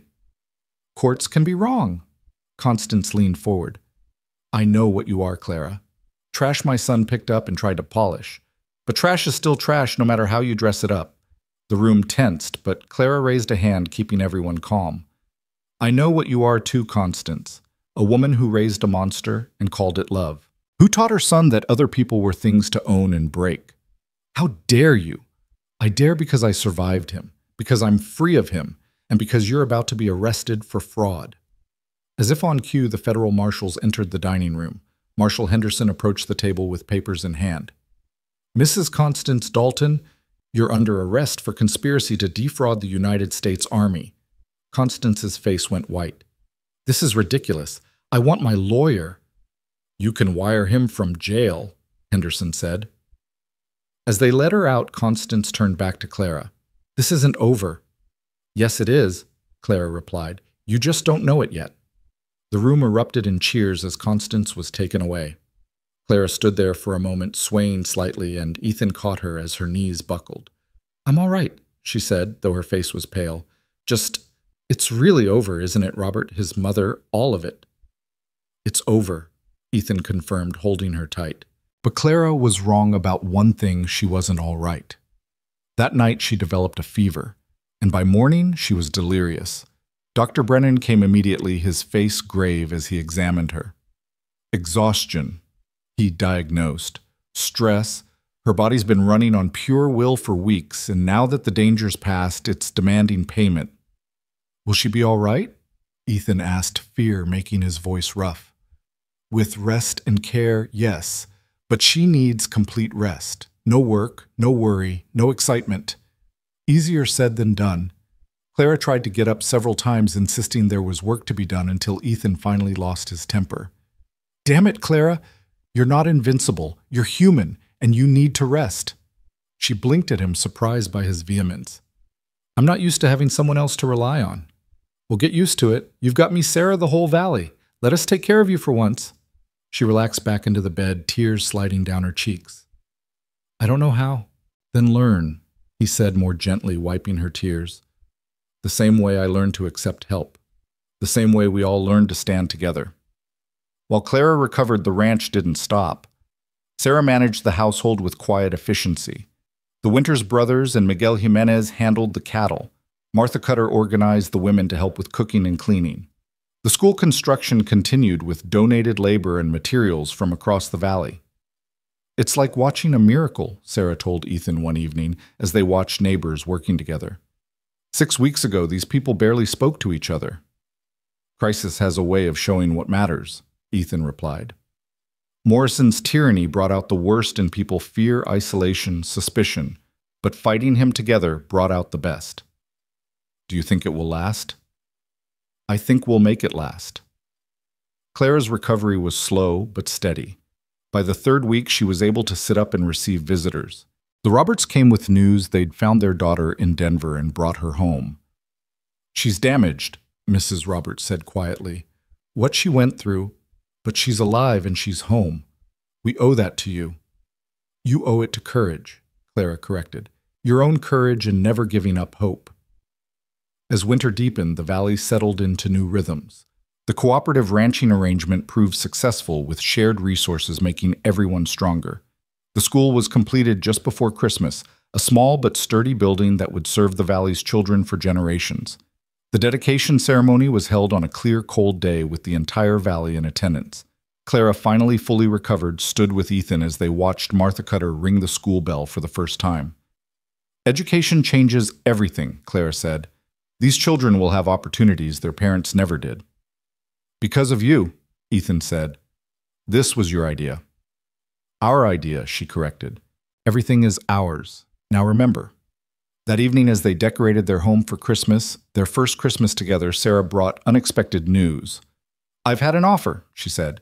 "A teaching position at the new school. Martha Cutter says I'm the most educated person in the valley, and the children need someone like me." "That's wonderful," Clara said. "You'll accept if you'll have me. I'd need to stay here at least until my house is built." "Sarah," Ethan said firmly, "this is your home as long as you want it." The young woman's eyes filled with tears. "I came here to warn you about my uncle expecting nothing but hoping for safety. I found a family instead." Christmas brought the entire valley to the ranch for a celebration that would become legend. Tables groaned under the weight of food, children played in the snow, and music filled the air. Ethan stood on the porch, watching it all with wonder. "Thinking about your father again, Clara asked, joining him. "Thinking about how wrong he was. He believed isolation meant strength, that needing others was weakness. But look at this. We're stronger than he ever was precisely because we're not alone." "He did one thing right," Clara pointed out. "He raised you, and you had the wisdom to become yourself instead of becoming him." The winter was hard, as Ethan had predicted, but manageable with everyone working together. When the Jimenez family's barn roof collapsed under snow, the entire valley turned out to rebuild it. When the winter's well froze, the Hartley Ranch shared water until it could be fixed. "This is how it should have always been," old Pete Winters said during one of the communal dinners that had become regular events. Spring arrived with dramatic force, snowmelt swelling creeks and turning roads to mud. It also brought unexpected visitors, a wagon train of 3 families looking for land to settle. "We heard about this valley," their leader, a man named Thompson, said. "Heard it was a place where folks worked together, where a family could build something." The old ranchers might have turned them away, seeing competition. But the new valley welcomed them, helping them find unclaimed land, sharing resources and knowledge.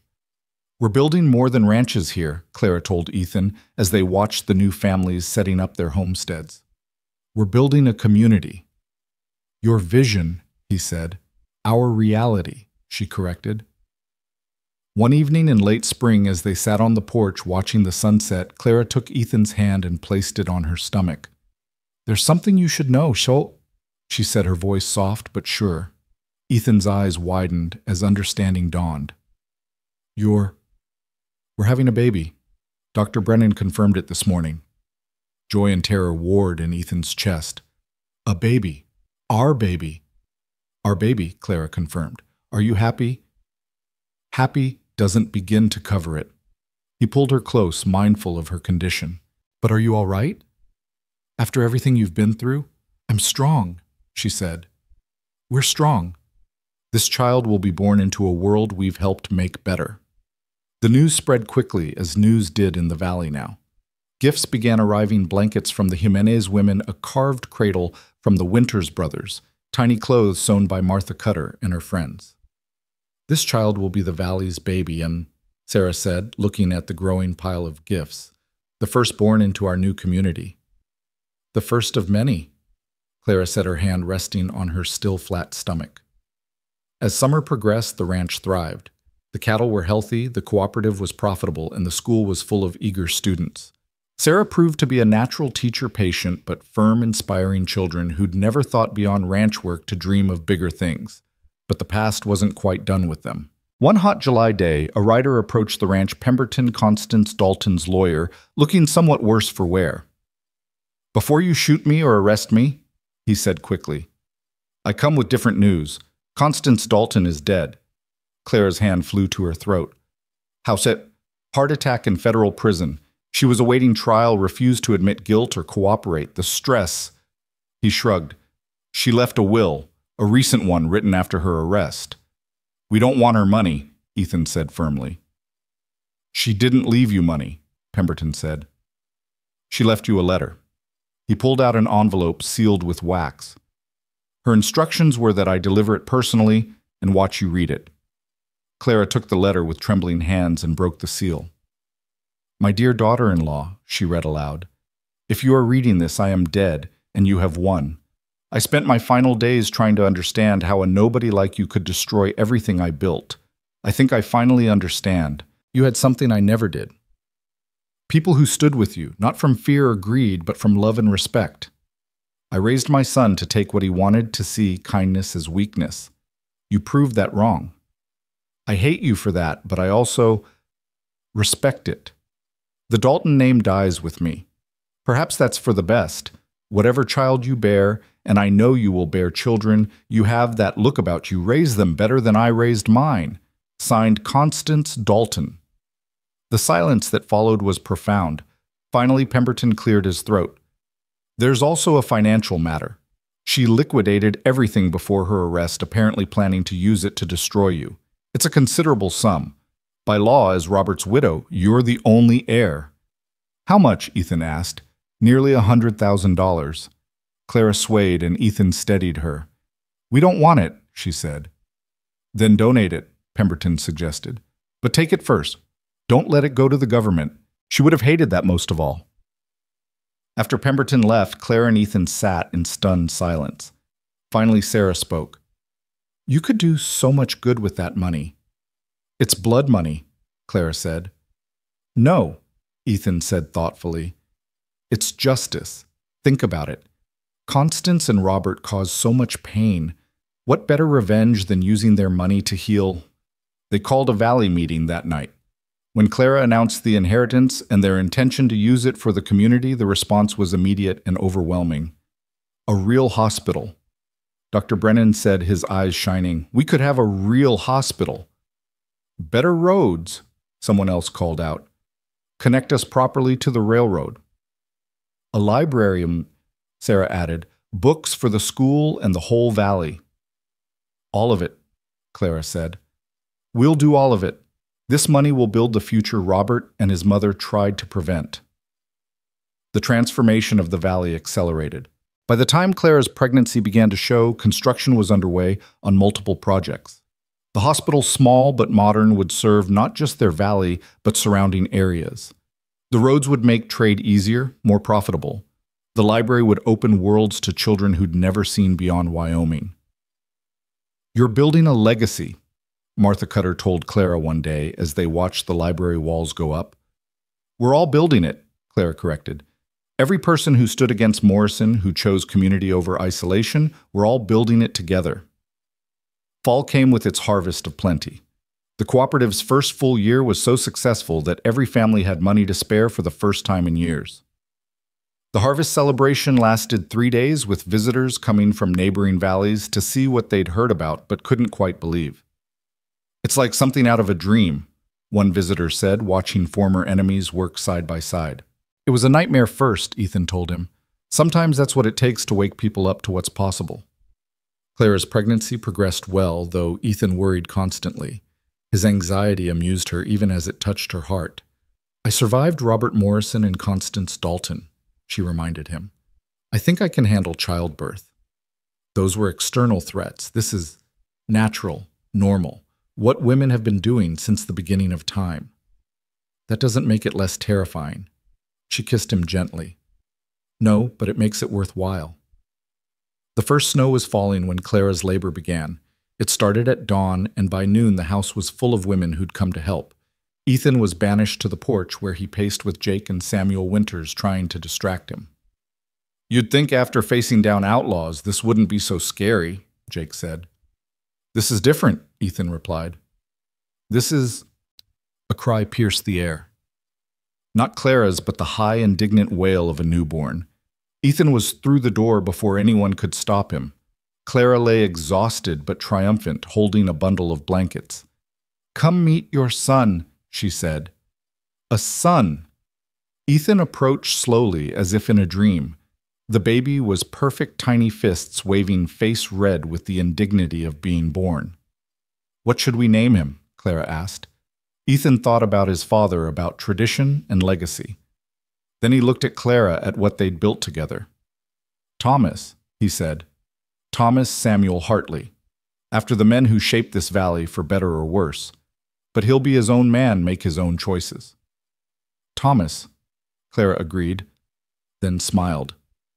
"Though I suspect the valley will call him Tom." As word spread of the birth, people began arriving with gifts and congratulations. The house filled with neighbors who'd become family, all wanting to see the baby who represented their collective future. "He's the first citizen of the new valley," Sheriff McKay said, looking down at the sleeping infant. "Born into a place where people stand together instead of apart." That night, after everyone had gone home, Ethan and Clara lay with their son between them, watching him sleep. "Are you happy?" Clara asked, echoing her question from months ago. "Happy doesn't begin to describe it," Ethan replied. "6 weeks ago I was alone, about to lose everything. Now I have you, our son, a thriving ranch, and a community that feels like family." "We have all that," Clara corrected gently. "Together." "Together," Ethan agreed. Outside, snow continued to fall, blanketing the valley in pristine white. But inside the Hartley house, warmth and light prevailed. The journey that had begun with a desperate widow seeking shelter had become something neither Clara nor Ethan could have imagined a love story. Yes, but also the story of a community reborn. In his cradle, little Thomas stirred but didn't wake. His parents watched over him, their hands linked across his small body, united in their determination to give him a world better than the one they'd inherited. The clock on the mantel chimed midnight, marking the end of one day and the beginning of another. Clara thought about that first night, standing at Ethan's door, running from her past with no thought of a future. Now she had both a past she'd conquered and a future bright with promise. "Thank you," she whispered to Ethan. "For what?" "For opening your door that night, for giving me shelter when I needed it most." "Thank you," he replied, "for walking out of that sunset and into my life." They smiled at each other across their sleeping son, two people who'd found in each other not just love, but strength, not just partnership, but purpose. The ranch slept peacefully around them, the valley beyond it thriving under its blanket of snow, and all was well in this corner of Wyoming that had learned the hardest lesson of all, that together people could overcome anything. The winter that followed Thomas's birth was the harshest in memory, but the valley faced it with a unity that would have seemed impossible just months before. Snow piled higher than the windows, and temperatures dropped so low that cattle froze standing in the fields. But no family faced it alone. When the Thompsons' food stores ran low, neighbors appeared with supplies before they even asked. When old Pete Winters fell ill with pneumonia, Dr. Brennan moved into their house for a week, refusing payment beyond meals and shelter. Clara stood at the frosted window one February morning, Thomas sleeping in her arms, watching Ethan and the other men dig paths through the snow to connect the ranches. Her son was 3 months old now, with his father's dark hair and her green eyes a perfect blend of their strengths. "Your daddy's out there making sure everyone survives," she whispered to the baby. Learning that leadership isn't about standing above others, but about standing with them. Sarah entered the kitchen, shaking snow from her coat. "The school's roof is holding, but barely. Jake Winters says we need to shore it up before the next storm." "Then we shore it up," Clara said simply. "That school is the future of this valley." "You sound like Ethan," Sarah observed with a smile. "So certain about what needs doing." "We learned certainty the hard way, through blood and loss and fighting for every inch of ground." Clara shifted Thomas to her other arm. "But mostly we learned that certainty means nothing if you're certain alone." The work to save the school became a community effort, with even the children helping to clear snow and pass supplies. Watching them work together, Clara remembered her first glimpse of the ranch, empty and isolating. Now it was the heart of a community that pumped life through the entire valley. That evening, as they sat by the fire, Ethan pulled out a letter that had arrived that day. "It's from the territorial governor," he said, breaking the seal. His eyes widened as he read. "He wants to appoint me as a territorial representative. Says what we've done here could be a model for other communities." "That would mean traveling to Cheyenne," Clara said carefully. "Being away from the ranch." "I'd turn it down," Ethan said immediately. "My place is here." "Your place is wherever you can do the most good," Clara countered, "and maybe that's sharing what we've learned." Sarah looked up from her lesson plans. "She's right. What happened here, the transformation, it didn't happen by accident. You and Clara led it. Others could learn from that."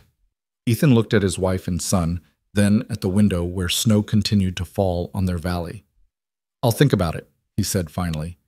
But the decision was taken from them 3 days later when riders appeared through the blizzard, not with offers or threats, but with desperate news. "There's been an avalanche," the lead rider gasped, ice in his beard. "The mining camp at Silver Creek, 30 men trapped, maybe more. We need every hand we can get." Without hesitation, Ethan began organizing. "Jake, Samuel, get ropes and shovels. Miguel, bring your boys and any dynamite you have left. We might need to blast through." "I'm coming too," Claire said. "Clara, you can't." "I can help with the wounded.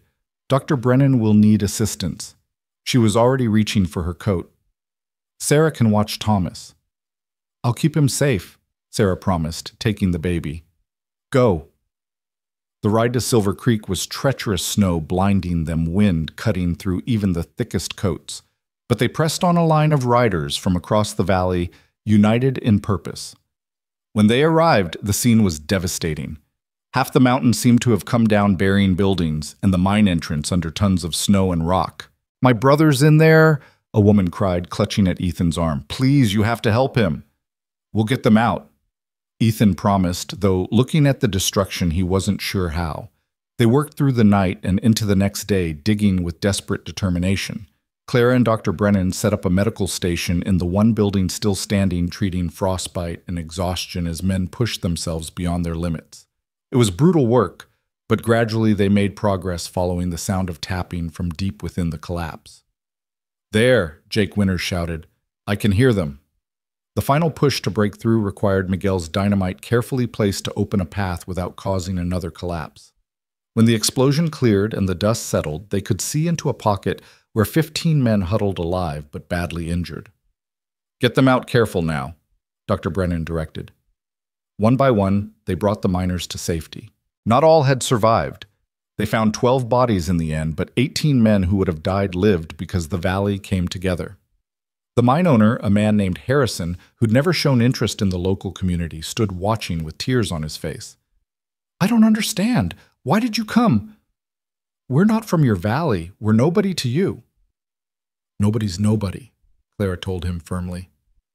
"That's the lesson we learned the hard way. When people need help, you help. That's what makes us human." The rescue made headlines in newspapers as far away as Denver. "Wyoming Valley shows true American spirit," one headline read. Suddenly people wanted to know more about this place where former enemies worked as brothers, where a young rancher and his wife had built something unprecedented. The governor's offer became a formal appointment, and Ethan found himself reluctantly accepting. 3 months, he told Clara. "I'll go for the legislative session, share what we've learned, then come home." "We'll manage," Clara assured him, though her heart ached at the thought of separation. "The ranch, the valley, were strong enough now to stand without you for a while." "Not without me," Ethan corrected. "Never without me. Just with me somewhere else for a bit." The night before he left, they stood together in Thomas's nursery, watching their son sleep. "He won't even remember I'm gone," Ethan said sadly. "But he'll grow up in a world you helped make better," Claire replied. "That's worth 3 months of missing him." Ethan's departure left a void, but the valley filled it with collective effort. Jake and Samuel Winters took turns checking on Clara and the ranch. Sarah moved back from her newly built house to keep Clara company. The women of the valley seemed to appear whenever help was needed, as if they had some sixth sense for when Clara was overwhelmed. Letters from Ethan came weekly, full of frustration and hope in equal measure. The politicians here don't understand, he wrote. They think what we did was luck or accident. They don't see that it was choice, deliberate choice to be better than our fears. Clara wrote back, telling him about Thomas's first laugh about the new calves, about how the school children had put on a play about the battle against Morrison. They made you far too heroic, she wrote, though they got your stubbornness exactly right. 6 weeks into Ethan's absence, trouble arrived in an unexpected form. A group of men rode into the valley well-dressed and well-armed, led by a man who introduced himself as Colonel Wesley from the railroad company. We're surveying for a new line, he announced at a gathering he'd called in the schoolhouse. It'll run right through this valley, prime opportunity for those smart enough to take it. Where exactly would this line run? Clara asked Thomas in her arms. Wesley unrolled a map, and Clara's heart sank. The proposed route cut directly through the Hartley Ranch, the winter spread, and Sarah's land. You'll be compensated, of course, Wesley said smoothly. Fair market value. And if we don't want to sell, what? Old Pete Winters asked. Wesley's smile turned cold. The railroad has ways of encouraging cooperation. Eminent domain, for instance. But I'm sure it won't come to that. Reasonable people always see the wisdom of progress. After Wesley left, the valley gathered at the Hartley Ranch. Fear hung in the air, memories of Morrison's threats still fresh. It's happening again, someone said. Another powerful force trying to destroy what we've built. No, Clara said firmly, standing with Thomas still in her arms. This is different. We're different. We're not isolated families anymore. We're a community, and communities have power. What kind of power against the railroad? Martha Cutter asked. Legal power, political power. Clara looked around the room. Ethan's in Cheyenne right now at the legislative session. He has the governor's ear. Sarah, can you research the law on eminent domain? Already started, Sarah said, holding up a law book. There are restrictions requirements. They can't just take the land. And we have something Morrison never counted on, Clara continued. We have proof of what this valley can accomplish united. The rescue at Silver Creek, the cooperative success, the school, we're not just any valley anymore. We're a symbol of what's possible. They spent the next days preparing their defense. Sarah researched legal precedents. Clara wrote to Ethan explaining the situation. The community documented everything they'd built, every improvement, every success. When Wesley returned a week later with official papers, he found the entire valley assembled on the Hartley Ranch, united and ready. We have a counter-proposal, Clara announced, standing at the front of the crowd. The railroad can have its line, but not through our homes. We've surveyed an alternate route along the eastern ridge. It's actually shorter and avoids the spring flood zones. Wesley laughed. You think you can tell the railroad where to build? We think the railroad should listen to people who know this land, Clara replied. We've sent our proposal to the territorial legislature where it's being reviewed by Representative Ethan Hartley and the Governor's Committee on Development. Wesley's face darkened. Hartley, you're his wife. I am. And these are his neighbors, his community. The same community that made headlines rescuing miners that turned a valley of feuding ranchers into a thriving cooperative. Do you really want to be known as the railroad that destroyed all that? Newspapers love David and Goliath stories, Sarah added. Imagine the headlines, Railroad Destroys Hero Valley. Not good for business, Colonel. Wesley stood there calculating. Finally, he rolled up his papers. I'll review your proposal, but don't think you've won anything. The railroad doesn't lose. Neither do we, Clara said simply. Not anymore. The standoff with the railroad lasted another month. During that time, Ethan's letters grew more urgent. I'm making progress here, he wrote. The governor is interested in protecting successful communities. Hold on just a little longer. Clara held on, but the strain was showing. Thomas could sense her tension crying more than usual. The ranch work normally shared with Ethan fell heavily on her shoulders, despite the neighbors' help. One particularly hard night, after Thomas finally fell asleep, Clara sat on the porch and let herself cry for the first time since Ethan left. Sarah found her there, bringing a blanket and silent comfort. He'll be home soon, she said softly. I know, I'm tired of fighting. Morrison Constance, now the railroad. When does it end? It doesn't, Sarah said. But that's not bad. Fighting for what's right, protecting what we've built, that's living.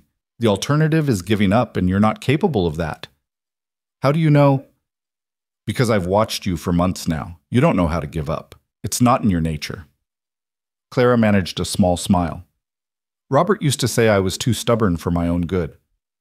Robert was wrong about everything important, Sarah said firmly. Your stubbornness saved this valley. The resolution came suddenly. Ethan arrived home unannounced on an April morning, riding hard with papers in his saddlebag.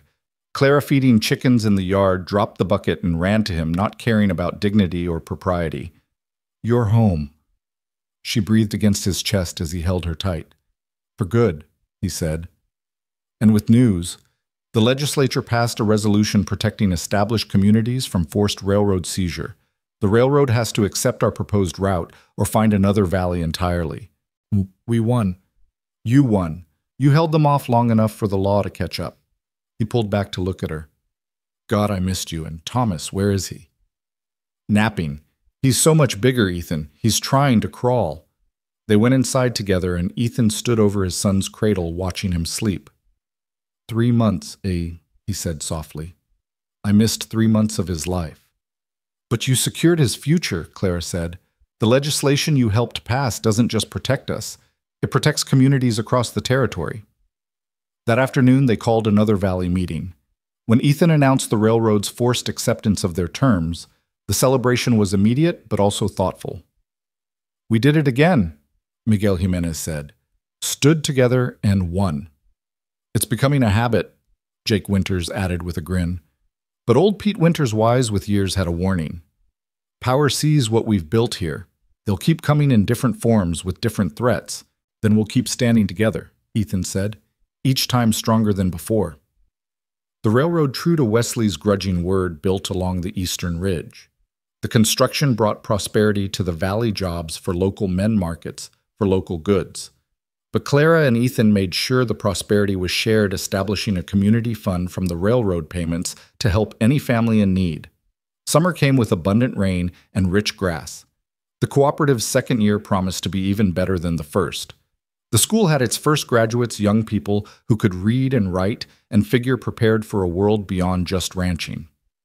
One evening, as fireflies danced in the dusk, Clara and Ethan sat on their porch, watching Thomas take his first wobbling steps between them.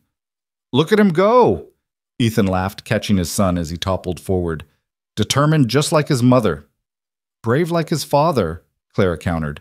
Sarah came out with coffee, her own face glowing with news.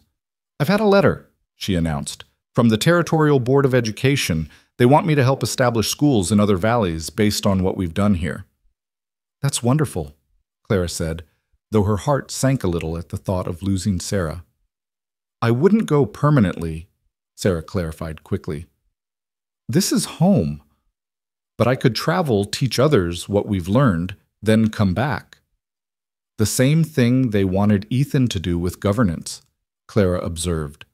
We're becoming teachers for the whole territory. Because what we did here matters, Ethan said. It proves that people can change, communities can transform. That's a lesson worth spreading. As summer turned to autumn, the harvest exceeded all expectations. The community celebration lasted a full week, with visitors coming from hundreds of miles away to see the valley that had become legendary.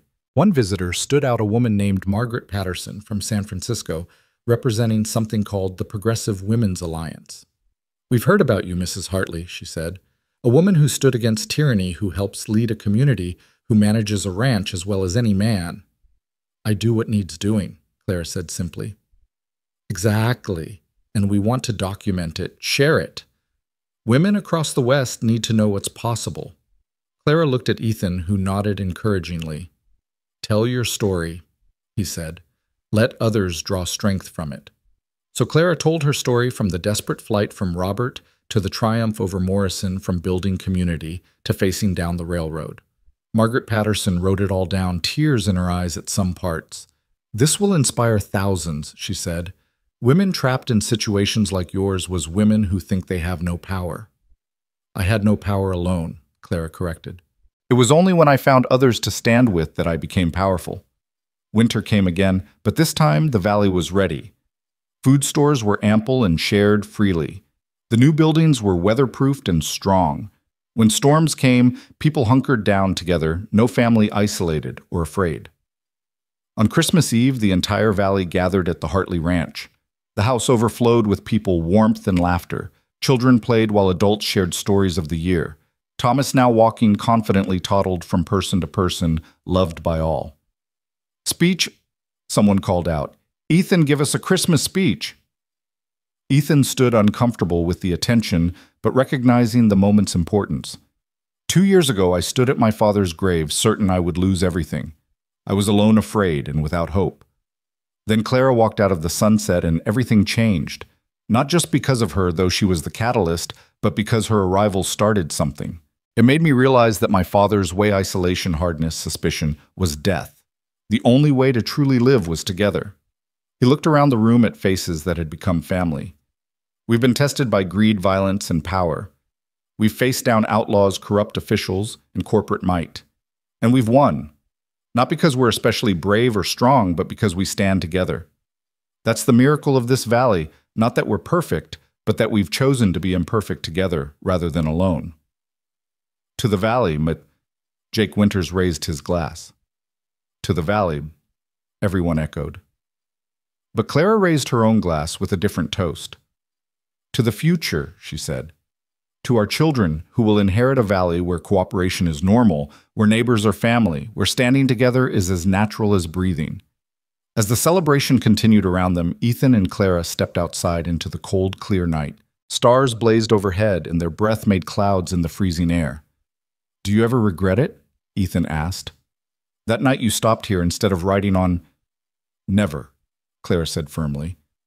"This is where I was meant to be. We were meant to be. Even with all the fighting, the struggles. Especially because of those. They forged us into who we are." She took his hand. "That scared widow and uncertain boy who met 2 years ago, they're gone. In their place stand people who know their own strength and the power of community." From inside came the sound of singing voices raised in Christmas carols. Thomas's laughter rang out high and sweet, the sound of their community, their family, their life. "I have something to tell you," Clara said softly. "I was waiting for the right moment." Ethan turned to her, seeing something in her eyes that made his heart race. "Clara, Thomas is going to be a big brother." Joy exploded in Ethan's chest. He lifted her off her feet, spinning her in the snow while she laughed. Another baby due in summer. "Our family grows." "Everything grows," Clara said as he set her down. "The valley, the community, our family. That's what happens when you choose life over fear, love over isolation." They went back inside to warmth and light, to their son and their chosen family. The celebration continued late into the night, but Clara and Ethan retired early, Thomas sleeping between them in their bed, just this once a special Christmas treat. "Tell me a story, Mama," Thomas said sleepily, though his words were still baby-soft. Clara looked at Ethan, who nodded. "Once upon a time," she began, "there was a woman who was very sad and very scared. She had no home and no hope. Then one night she saw a light in the darkness, a ranch house where a young man lived all alone, sad and scared too." "Like me?" Thomas asked. "No, sweet boy, not like you. You'll never be alone like they were." But the woman knocked on the door and the man let her in, and they discovered that together they weren't sad or scared anymore. They were strong. "Strong," Thomas repeated, yawning. "And they built a life together full of friends and family and love. They fought bad men and won.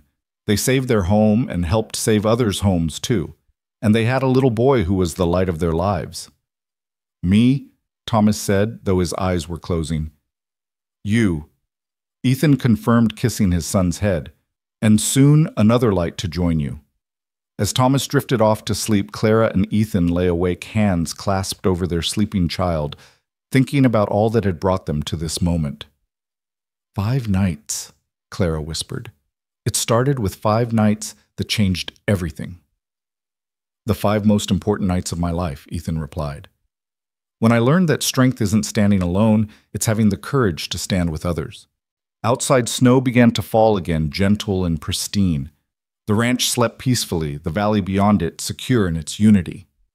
The battles they'd fought had forged them into something unbreakable, not just a marriage or a family or even a community, but a testament to the power of choosing hope over fear.